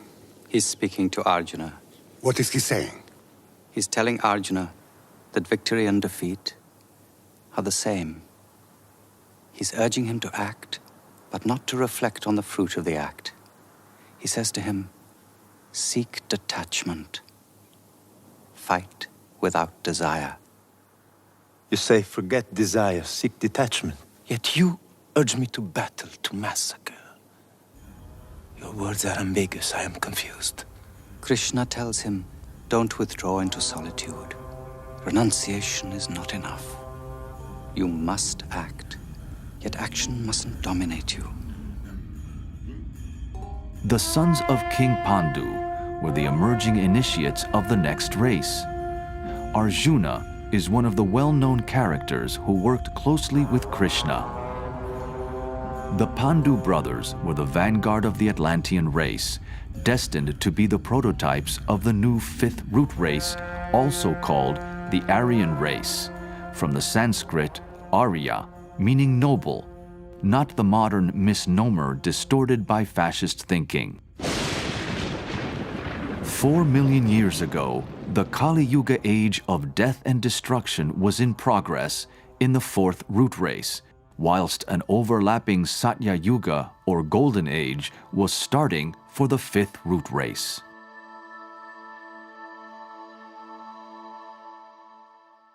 In the heart of action, you must remain free from all attachment. How can I put into practice what you are demanding of me? The mind is capricious, unstable. It's evasive, feverish, turbulent, tenacious. It's harder to subdue than taming the wind. You must learn to see with the same eye a mound of earth and a heap of gold, a cow and a sage, a dog and the man who eats the dog. There's another intelligence beyond the mind.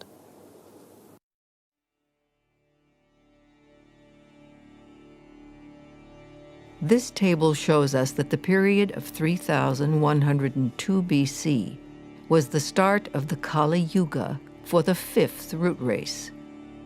And this cycle will continue for another 427,000 years.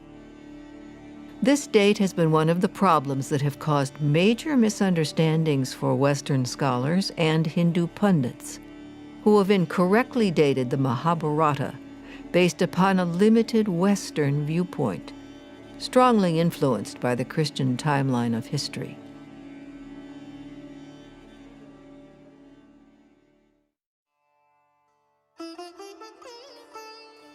Arjuna's brother, Yudhishthira, symbolically opened the Kali Yuga era. He was an actual king who lived in 3102 years BC, but his name is associated with the Great Deluge at the time of the first sinking of Atlantis, around 4 million years ago, just after the finish of the Great War. Hence the confusion, as the esoteric teachings that are woven into the religious traditions are full of blinds and veils to protect the teaching from the profane. Again, because of cultural misconceptions over the centuries in both the East and the West, considering anything outside of several thousand years is a place few have wished to venture. At this critical juncture in the middle of the Atlantean race, initiates were emerging as candidates for the Golden Age or Satya Yuga of the 5th root race. They were in direct conflict with those who wanted to maintain their old ways of materialism, the acquisition of luxury, and the foulest sorceries. The majority of the Atlanteans pursued anything they desired and appropriated it. They were completely immersed in the darkest expression and distortions of their Kali Yuga period. According to the ancient scriptures, part of the Mahabharata war was fought in flying craft known as Vimana, today known as UFOs. This information can be found in the ancient Hindu text, the Vimanika Shastra.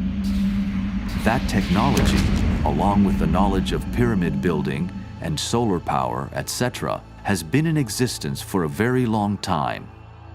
They were some of the gifts to the race alluded to earlier. After the war was fought, the first Atlantean flood engulfed the earth, resulting in a large portion of Atlantis sinking entirely beneath the sea. According to the doctrine of the secret sciences, both the war and the flood occurred about 4 million years ago.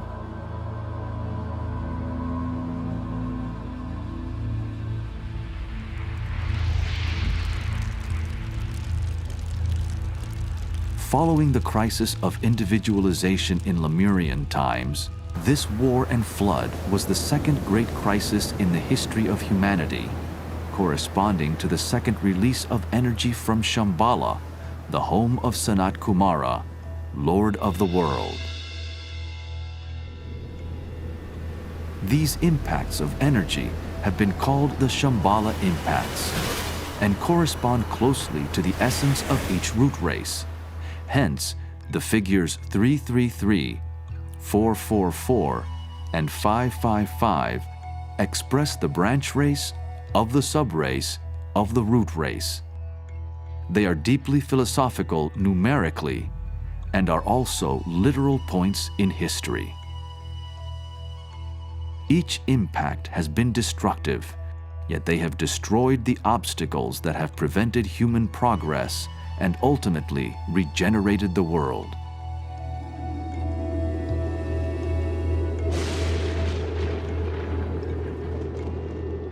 Whenever the history of the universal flood is told, the story of Noah is not very far away. No matter what tradition, or by what name he is called, Nyuha in the Hindu tradition, or Noki in the Andean civilizations, Noah's story is allegorical, deeply symbolic, and literal.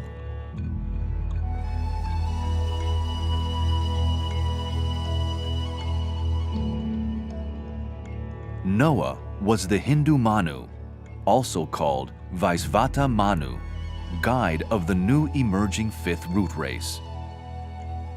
Manus are highly evolved beings who set the archetype and destiny for a race.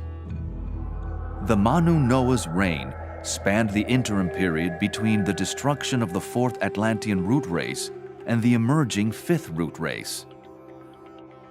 The story of the animals boarding the ark 2 by 2 is literal, no doubt, but also an allegory for the scattered remnants of humanity. They were so recalcitrant in their old ways that, in the words of one adept, they were salvaged in spite of themselves. So, in light of these 10 Hindu Manus and their Jewish patriarch equivalents, we can consider Noah as the 10th patriarch, who is equivalent to the Hindu Vaisvata Manu.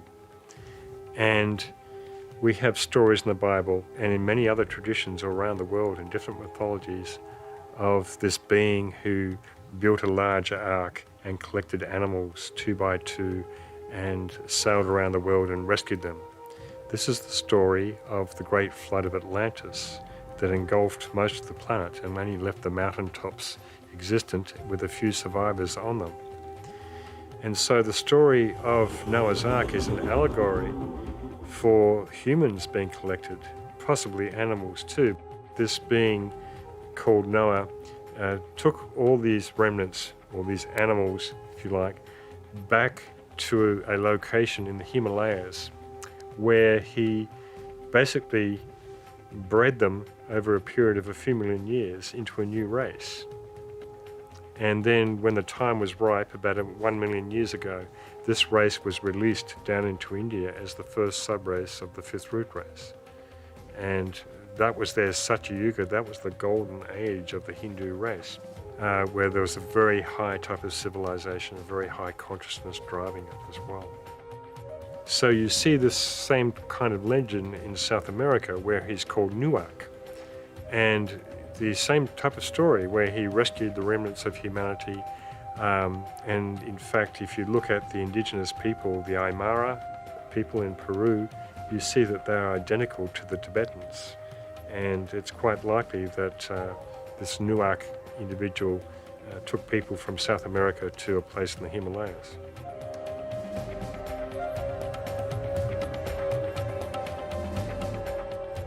These various subraces and branch races that survived the flood were rescued by Noah on the highest reaches of mountains, where refuge had been found from the extraordinarily high floods that covered the entire planet. Over a period of a few million years, a synthesis of races was created, eventually to become the first Hindu subrace of the fifth root race. This race emerged about 1 million years ago in India. Again, incredulous viewers may find their traditional interpretation of history challenged by the wide disparity in time between the currently accepted date of 2,500 years BC for the Hindu civilization and 1 million years. There were 3 more Atlantean floods up until relatively recently. This has become a source of confusion for scholars chronologically, mistaking Plato's Atlantis as the only Atlantis and the only sinking, when in fact, the sinking of the various continents and islands of Atlantis spanned approximately 4 million years.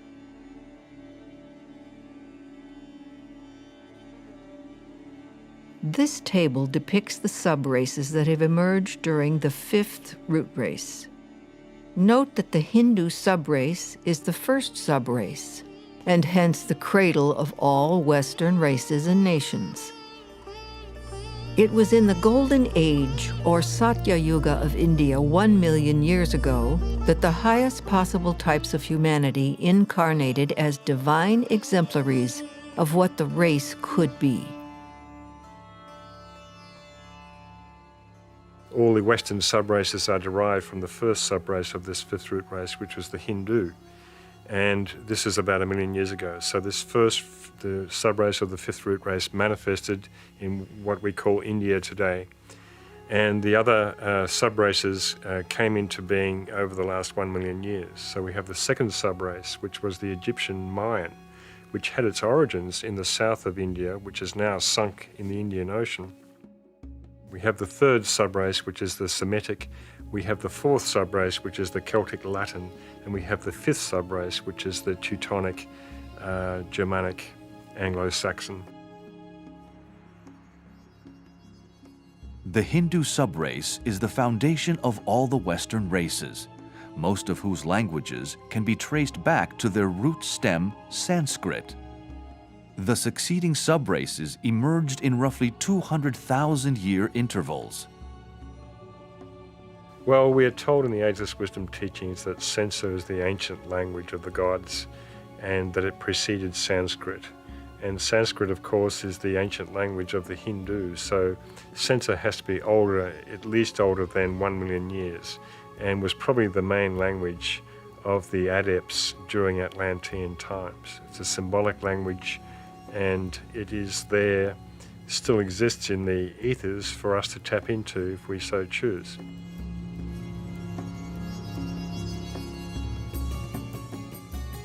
The genesis of the Egyptians and Mayans is very ancient, no less than 860,000 years ago. Both groups came from a now sunken part of southern India, the ancient Tamil Nadu, of which Sri Lanka is the remnant. They traveled at the time of the Second Atlantean submersion, finding their way to Ethiopia and Guatemala respectively. Hence the similarity of their esoteric knowledge, rituals, architecture, art, pyramids, astronomy, customs, etc., not only with one another, but also with Mother India. Both groups acted as a bridge between the old Atlantean races and the new fifth root race. Though strictly speaking, in consciousness, they were of the fifth root race. Nevertheless, their genesis goes back a long way into Atlantean history.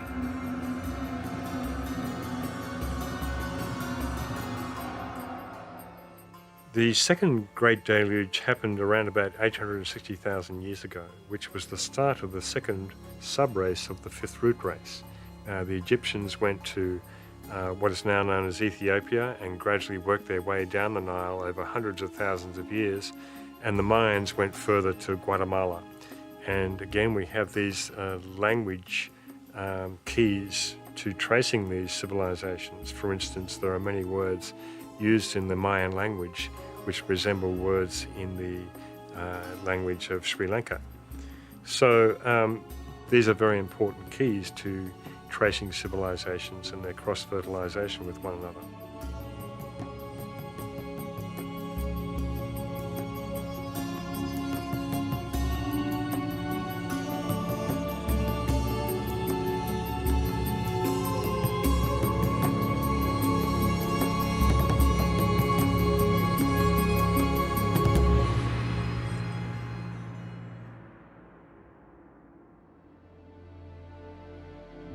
In that second deluge of Atlantis, apparently most of the Atlantean giants met their watery fate. They were wiped off the face of the earth, and a lot of these giants had great magical powers and wreaked a lot of destruction over a long period of time. The third deluge happened around about 270,000 years ago, and the fourth and final deluge of Atlantis happened with the sinking of Poseidonus, the last island that remained just out of the so-called Pillars of Hercules near the Mediterranean. And this last sinking of the cycles occurred around about 13,000 years ago.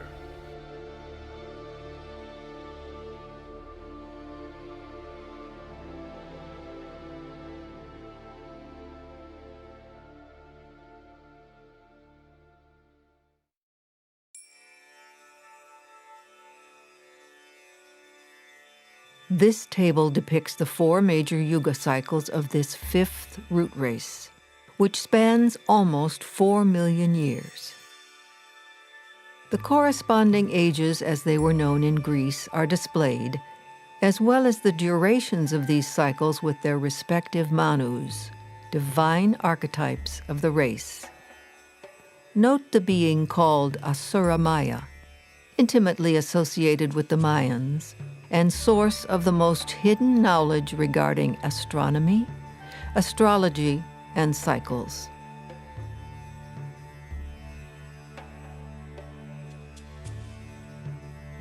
Egypt has been the repository and guardian of the world's mystery tradition for about 800,000 years.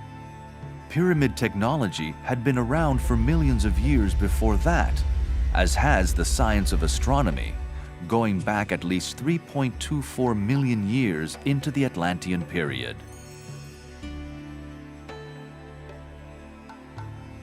The astronomical records of universal history are said to have had their beginnings in the 3rd subrace of the 4th root race, or the Atlanteans.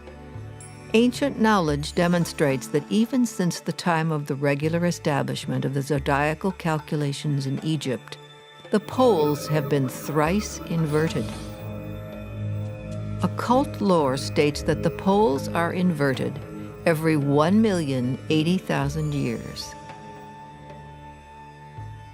Likewise, other popular subjects of researchers have invaluable clues, such as Stonehenge. Archaic records show the initiates of the 2nd subrace of the 5th root race, moving from one land to the other for the purpose of supervising the building of menhirs and dolmens, of colossal zodiacs in stone. The fact of their crossing from France to Great Britain by land may give an idea of the date when such a journey could have been performed on terra firma.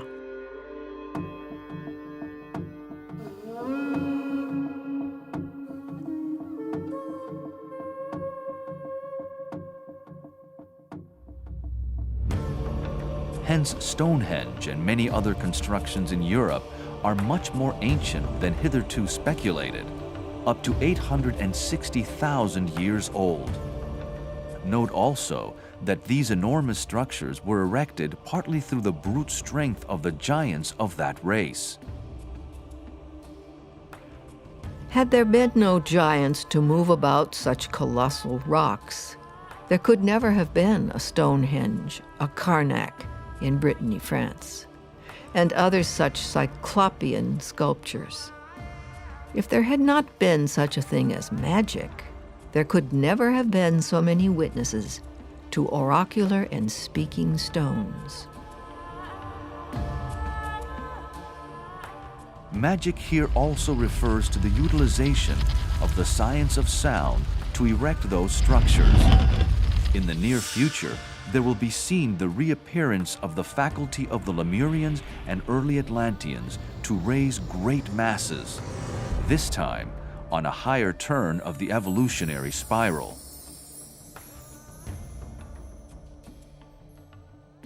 These monuments were raised through the ability of the early builders to create a vacuum through sound, nullifying the force of gravity and utilizing it for their own purposes. This fact is elsewhere corroborated in many parts of the world, where stories abound of priests who used mantrams or harmonious chants to raise huge weights effortlessly. Likewise, the power of sound was used to destroy. In the Christian Bible is the tale of Jericho, a story that has descended to us from Atlantean times. In those days, the use of sound on physical and emotional levels was understood and practiced, being utilized for selfish and materialistic ends in most of the cases. When trumpets were sounded a certain number of times after a rhythmical circuit of the walls of Jericho, those walls collapsed.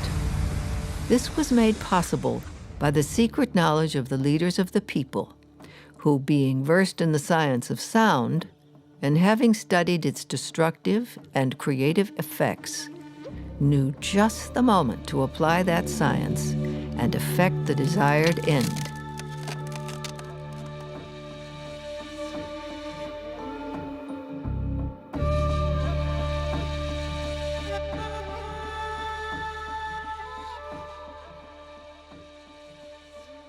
Megalithic sites are very important for tracing the hidden history of humanity and all the civilizations that have come and gone.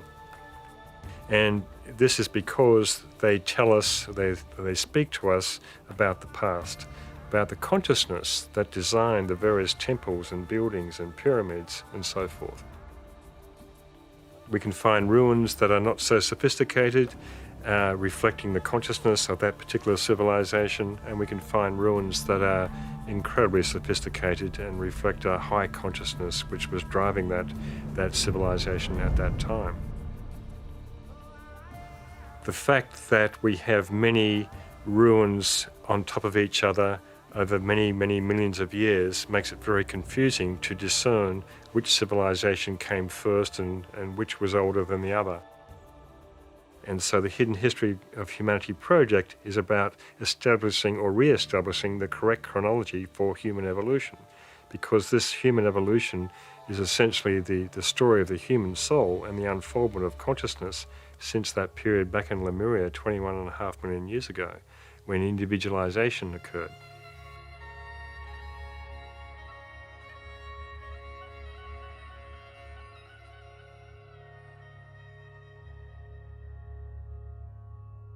Thus far, the viewer may still be incredulous at these extraordinarily long cycles being discussed here. Consider this. If the precession cycle of 25,920 years was known to the ancients, then they may well have studied and lived through those cycles at least a few times.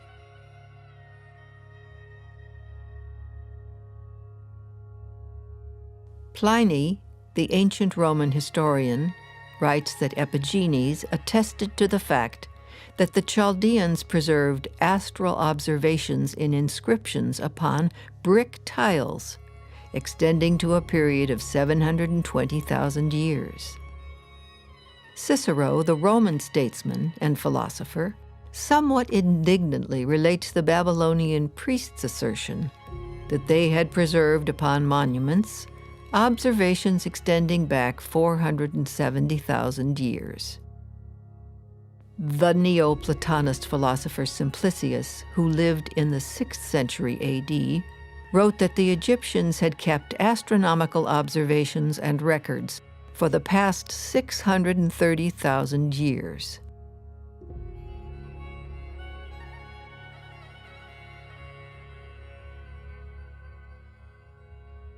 There are numerous examples of these kinds of figures from historians and philosophers like Pythagoras and Plato, who lived in our relatively recent history, but who were in touch with a much greater antiquity. In Plato's ancient writings, he talks about this 9,000 years before his time, but this is also a veil for a greater period of time where he's talking about the second flood of Atlantis 900,000 years before his time. And so he's talking about two floods at the same time in his writings, because he was an initiate or a master. So his writings can be interpreted on several levels. Why would these recognized and respected commentators in many fields contrive these figures independently of one another? Modern authors have also ignored data that is available to them in their own disciplines, such as the Hindu or Mayan systems for measuring time.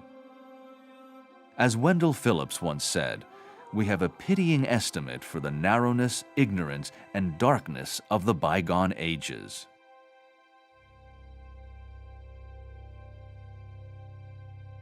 By ignoring the vast cycles of time discussed in the most ancient traditions of the East, mainstream and alternative investigators have arrived at dubious and far-fetched theories of dating history.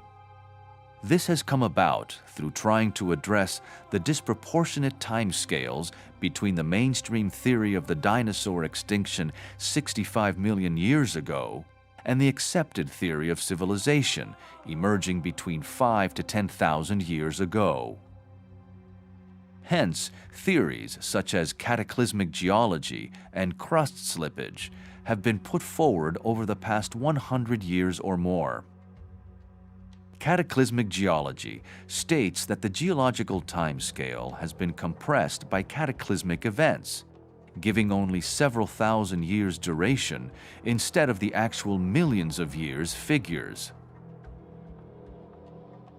This theory of cataclysmic geology stands in direct opposition to the most commonly held theory of uniformitarianism, the concept that the Earth's surface was shaped by gradual processes such as erosion and by small sudden changes such as earthquakes and floods.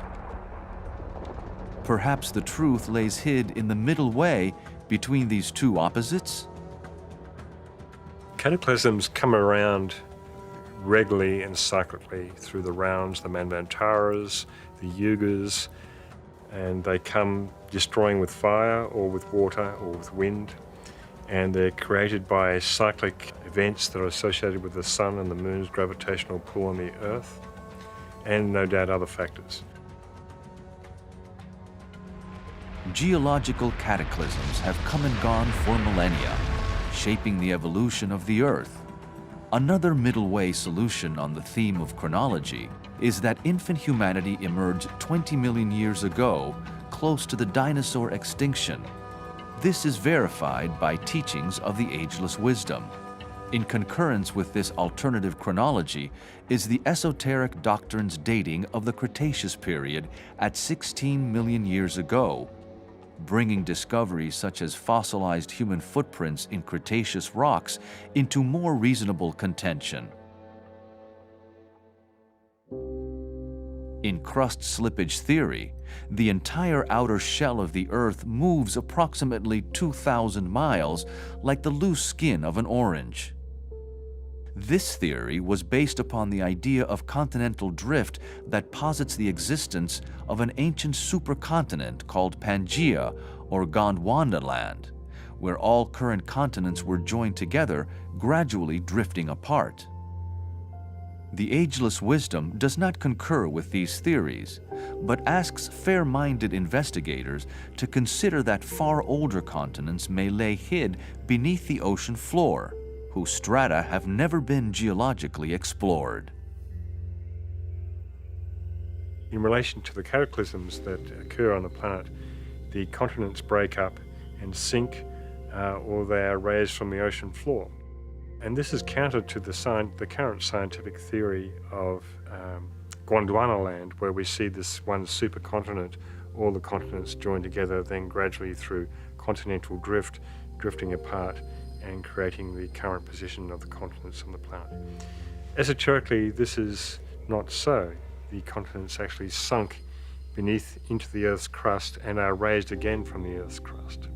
So as we transition from this fifth root race to the sixth root race, we will see these continents re-emerging from the Earth's crust again and being raised up out of the ocean and creating new continents while other continents sink.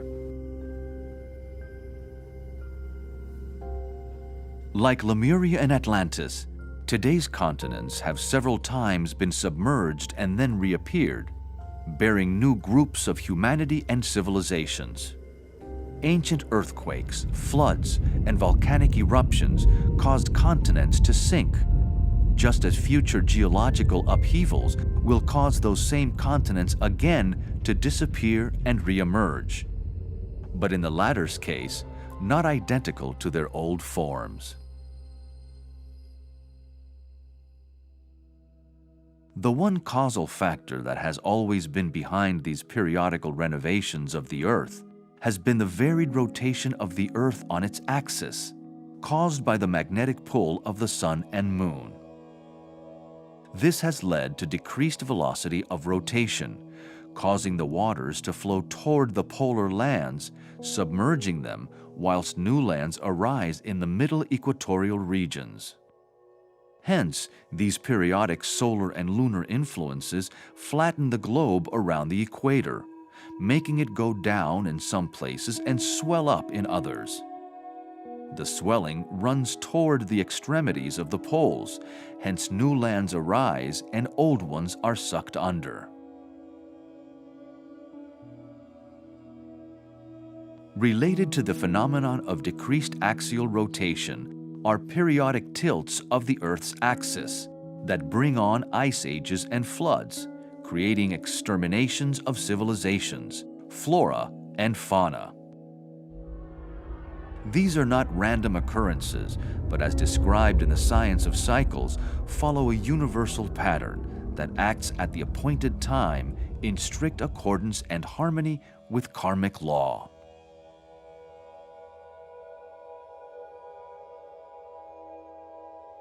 According to the ancient wisdom, there have already been 4 axial disturbances where the old continents were engulfed by the oceans, other lands appeared, and huge mountain chains arose where there had been none before.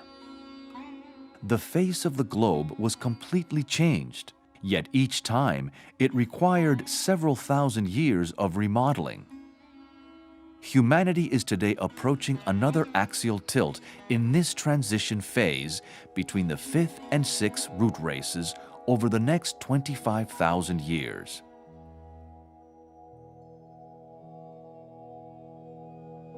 The esoteric doctrine states that another cause of Earth changes belongs to a grand cycle of 1,080,000 years where the planet is subjected to a complete physical revolution, resulting in the poles exchanging places. Today, the Earth is witness to the ending of one of these cycles that will bring on these changes. During this cycle, the poles slowly move toward the equator, whilst the tropical regions with their prolific flora and fauna move toward the poles. This is the reason why there is fossil evidence of tropical plants having existed where the freezing tundra regions are today.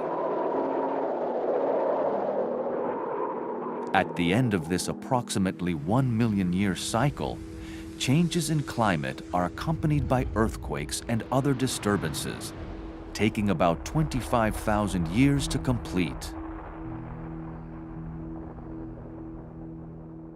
Today, the magnetic North Pole is moving faster than at any time in human history, currently relocating towards Russia at a rate of about 40 miles a year. Hence, as the magnetic shift and eventual reversal of the poles continues, the physical reversal or flip of the poles will take place at axis tilting intervals in the next 25,000 years. This period will usher in the 6th root race.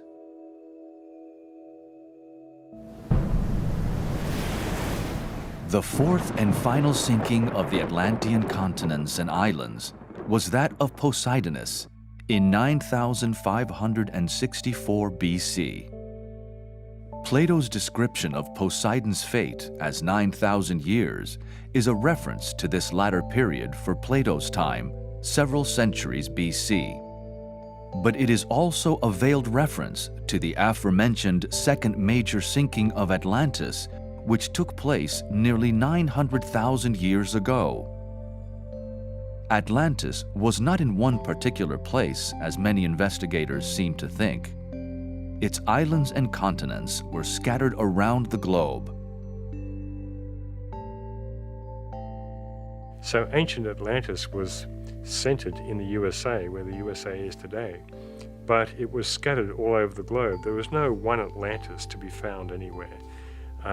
where many books are written about this. Oh, I finally found Atlantis, but the author does not realize that Atlantis comprised many continents in the Atlantic Ocean, south of India, in the Pacific Ocean, and so forth.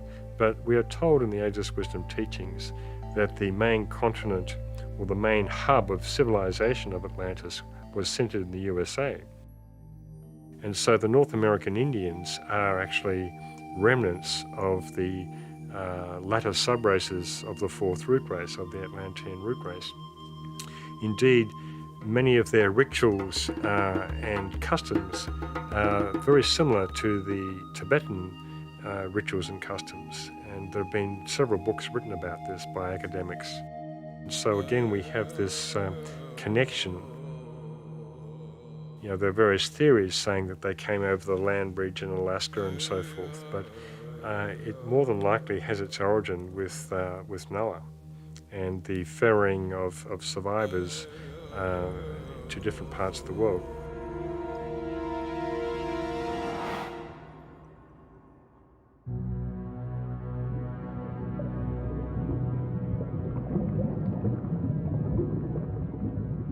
The Atlantis 900,000 years ago was a very large island continent, now sunk in the Atlantic Ocean.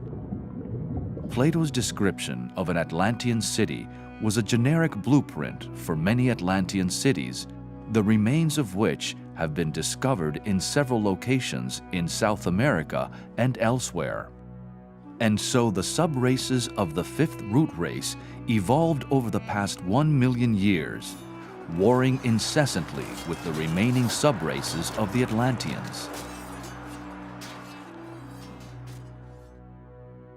The Manu for the third sub-race of the fifth root race was Abraham, founding father of the Jewish, Arab, and Afghani peoples. One character in Abraham's story was Ishmael, who represented the troublemaking capacity of the Atlantean consciousness. Note that the three major root races elapsed thus far, and the crises of humanity are reflected in the numerals 333, 444, and 555, depicting branch race, subrace, and root race. The three periods in this table represent the three initiations or expansions of consciousness, representing control over the physical, emotional, and mental bodies respectively throughout the elapsed three root races. They also represent three releases of intense spiritual power from the crown chakra of the world, Shambhala. Today, in Earth's crisis, it is entering the sixth branch race of the fifth subrace of the fifth root race. The sixth branch race is the seed for the coming sixth subrace, which will be the seed for the sixth root race, eventually based in South America over the next 25,000 years.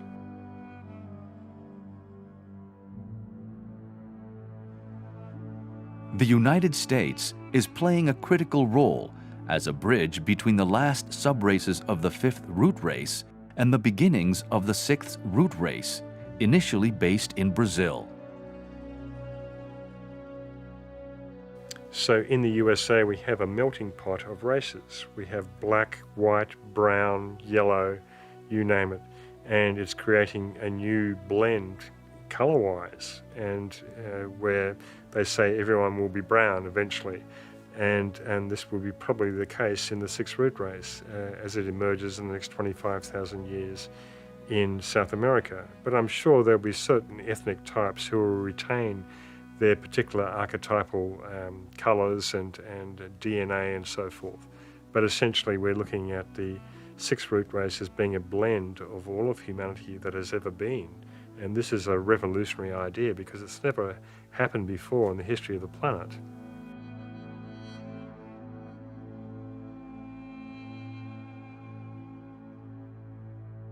The sixth root race returns to the middle of South America, where the old power spots are gradually reawakening. The fifth root race is in its Kali Yuga cycle, just as the Kali Yuga was active in the previous cycle in Atlantis. As mentioned previously, this confusion of the Kali Yugas of the fourth and fifth root races led to major errors in chronology. It is said that ultimately, the fifth root race will be destroyed by fire, through volcanoes and earthquakes, just as the Atlantean race was destroyed by water.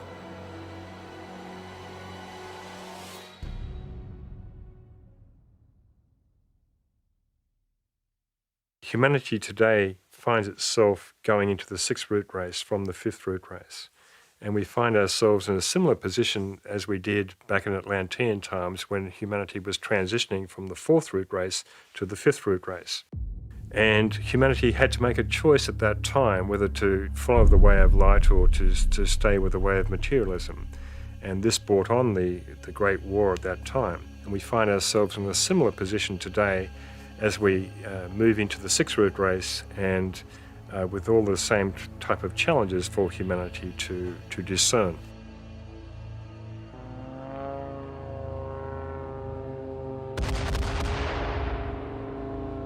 World Wars I and II are subjectively regarded as one war, a recapitulation of the ancient Mahabharata conflict, with the same forces ranged against each other, the so-called Lords of the Dark Face versus the Lords of Shining Countenance. So it's important to understand today that we are in a third phase of the World War. It currently exists in the mental plane, but depending on humanity's choice, it could go to the physical plane as it did in World War I and II. World War I and II are regarded esoterically as one war and as a recapitulation of the Atlantean War, where the same forces were ranged on both sides. And this time, in World War I and II, the forces of light triumphed. The door where evil dwells, quote unquote, was sealed. But in the last 70 years since World War II, that door has drifted ajar somewhat, and the forces of materialism have refined and consolidated their position even more. So now we have this third phase of the World War that is raging upon the mental plane in terms of the world of ideas, ideologies, and so forth. And it is through conferencing, communications, politically, culturally, and so forth, that will bring about a resolution of this problem. But the point of least resistance, as it always has been for humanity, is to work it out on the physical plane through sheer force. And this is a real danger at the moment because the increasing Shambhala impacts, the increasing force of Shambhala, which we are told we had the fifth impact in the year 2000, is going directly to humanity, where hitherto had been veiled or filtered by the hierarchy. So the point of least resistance for humanity when they receive this Shambhala force is to use force, is the power of the will in its lower aspect. So these are the dangers we are facing, yet the hierarchy made a calculated risk to allow this Shambhala force to go directly to humanity because it's going to help speed up evolution and accelerate evolution. This planet has fallen way behind in its evolution. It should be at the same status as Venus, we're told in the Ageless Wisdom teachings. And the reason it isn't is because of the failure of the moon chain evolution, the previous chain to this earth chain.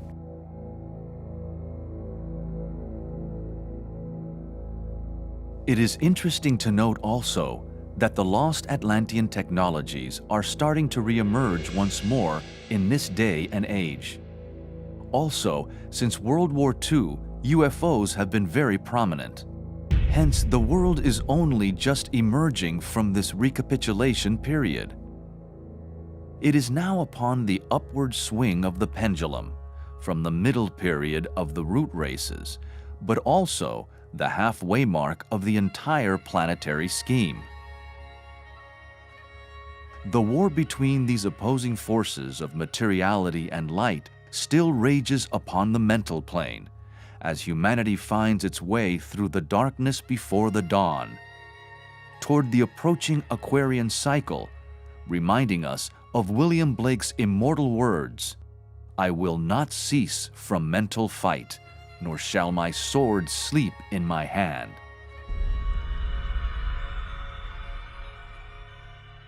As a result of events that transpired at the end of the last World War, it is said that the great avatar known in the East as Maitreya and in the West as Christ will return again soon to walk amongst humanity.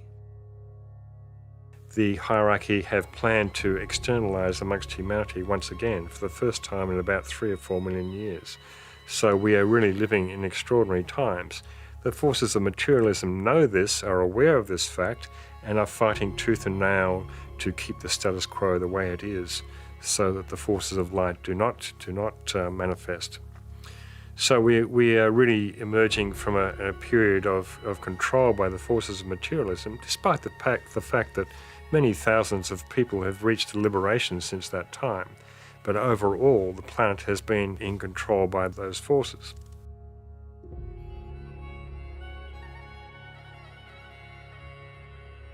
Why have the Mayans come to assume such prominence in popular thought in the past 50 years? We have been told that there will be an alignment with the galactic center, yet is the end and beginning of 2 26,000-year precession cycles. This will be taking place in Aquarius on the Greater Wheel, coinciding with the more well-known 2,160-year cycle in Aquarius on the Lesser Wheel.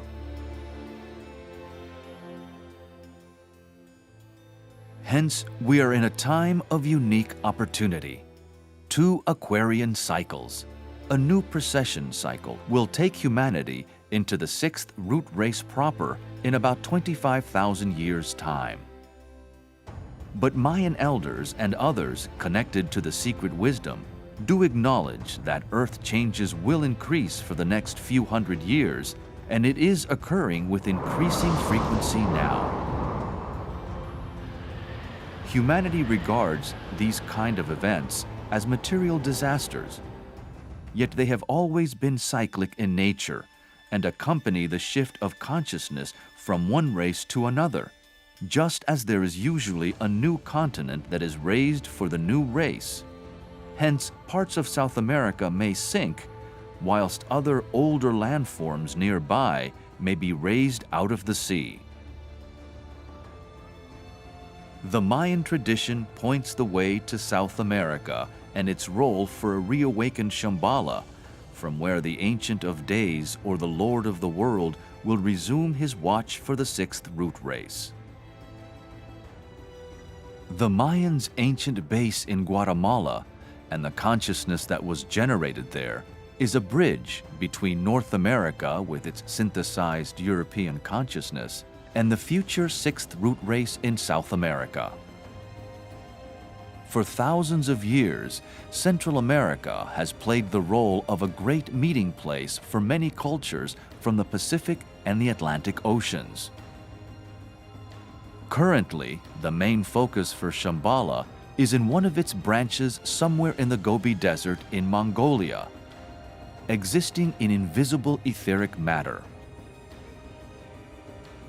As noted earlier, the original location of Shambhala in Lemurian times was in South America, whilst another branch of Shambhala was much later connected to the Mayans in Guatemala.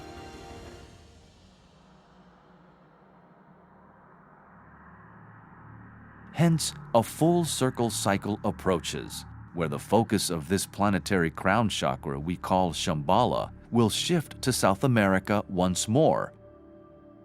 Occult lore states that during this period, Britain will sink entirely, whilst a large chunk of California will disappear.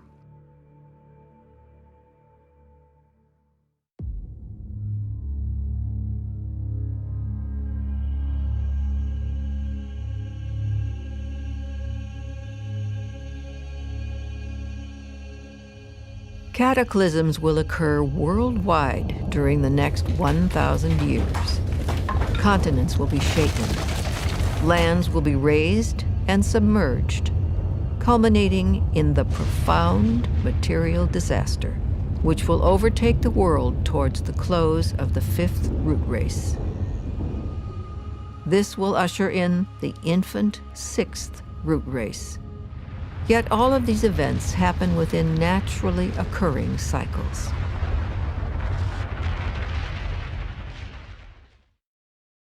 The elevation and subsidence of continents is always in progress. The whole coast of South America has been raised up 10 to 15 feet. The British Islands have been 4 times sunk beneath the ocean, and subsequently raised again and peopled. Within the last 5,000 or 6,000 years, the shores of Sweden, Denmark, and Norway have risen from 200 to 600 feet. In Scotland, there are raised beaches with outlying stacks and skerries surmounting the shore, now eroded by waves. The north of Europe is still rising from the sea, and South America presents the phenomenon of raised beaches of over 1,000 miles in length, now at a height varying from 100 to 1,300 feet above sea level.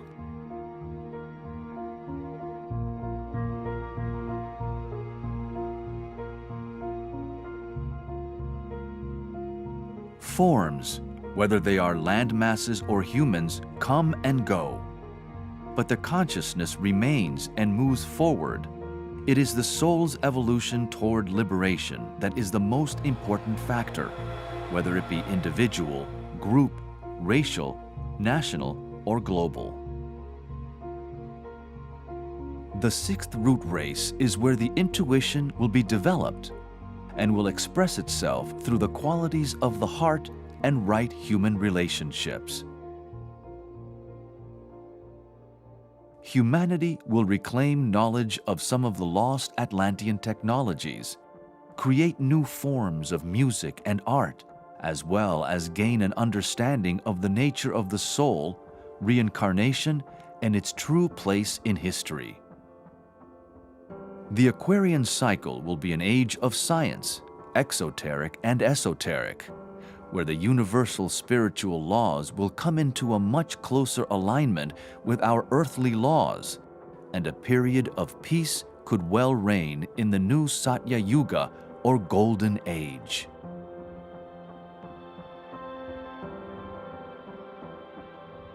The 6th subrace represents a synthesis of all Western and Eastern races, particularly in the USA. Note in the triangle diagram that one common denominator is the energy of the 2nd ray of love wisdom as the soul ray of Britain and the USA and the personality ray of Brazil. In the coming race, it will not only be the intuition or Buddhic consciousness that will be the evolutionary goal, but the expression of the loving heart.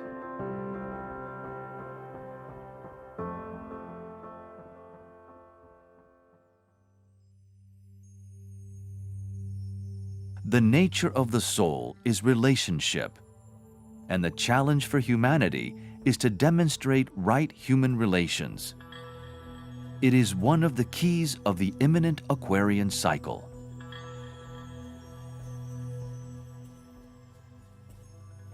So again, just to restate, the reason for this Hidden History of Humanity project is to recalibrate chronology, to recalibrate world history, to reset the correct chronology for the unfoldment of human consciousness throughout the root races and into the present day and into the future, and to really know the story of the human soul, the unfoldment of consciousness from that individualization period back in Lemurian times through the Atlantean root races and all the karma that was created and is being worked out today. This can only be an empowering factor for humanity to help guide it into the new 6th root race which is emerging.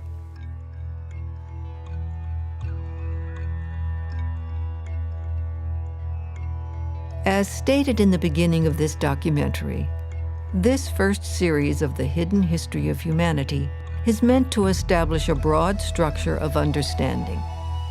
A future series will follow and fill in more detail. In the meantime, the viewer can visit the author's website or obtain various publications such as The Hidden History of Humanity, Volume 1, or The Shambhala Impacts.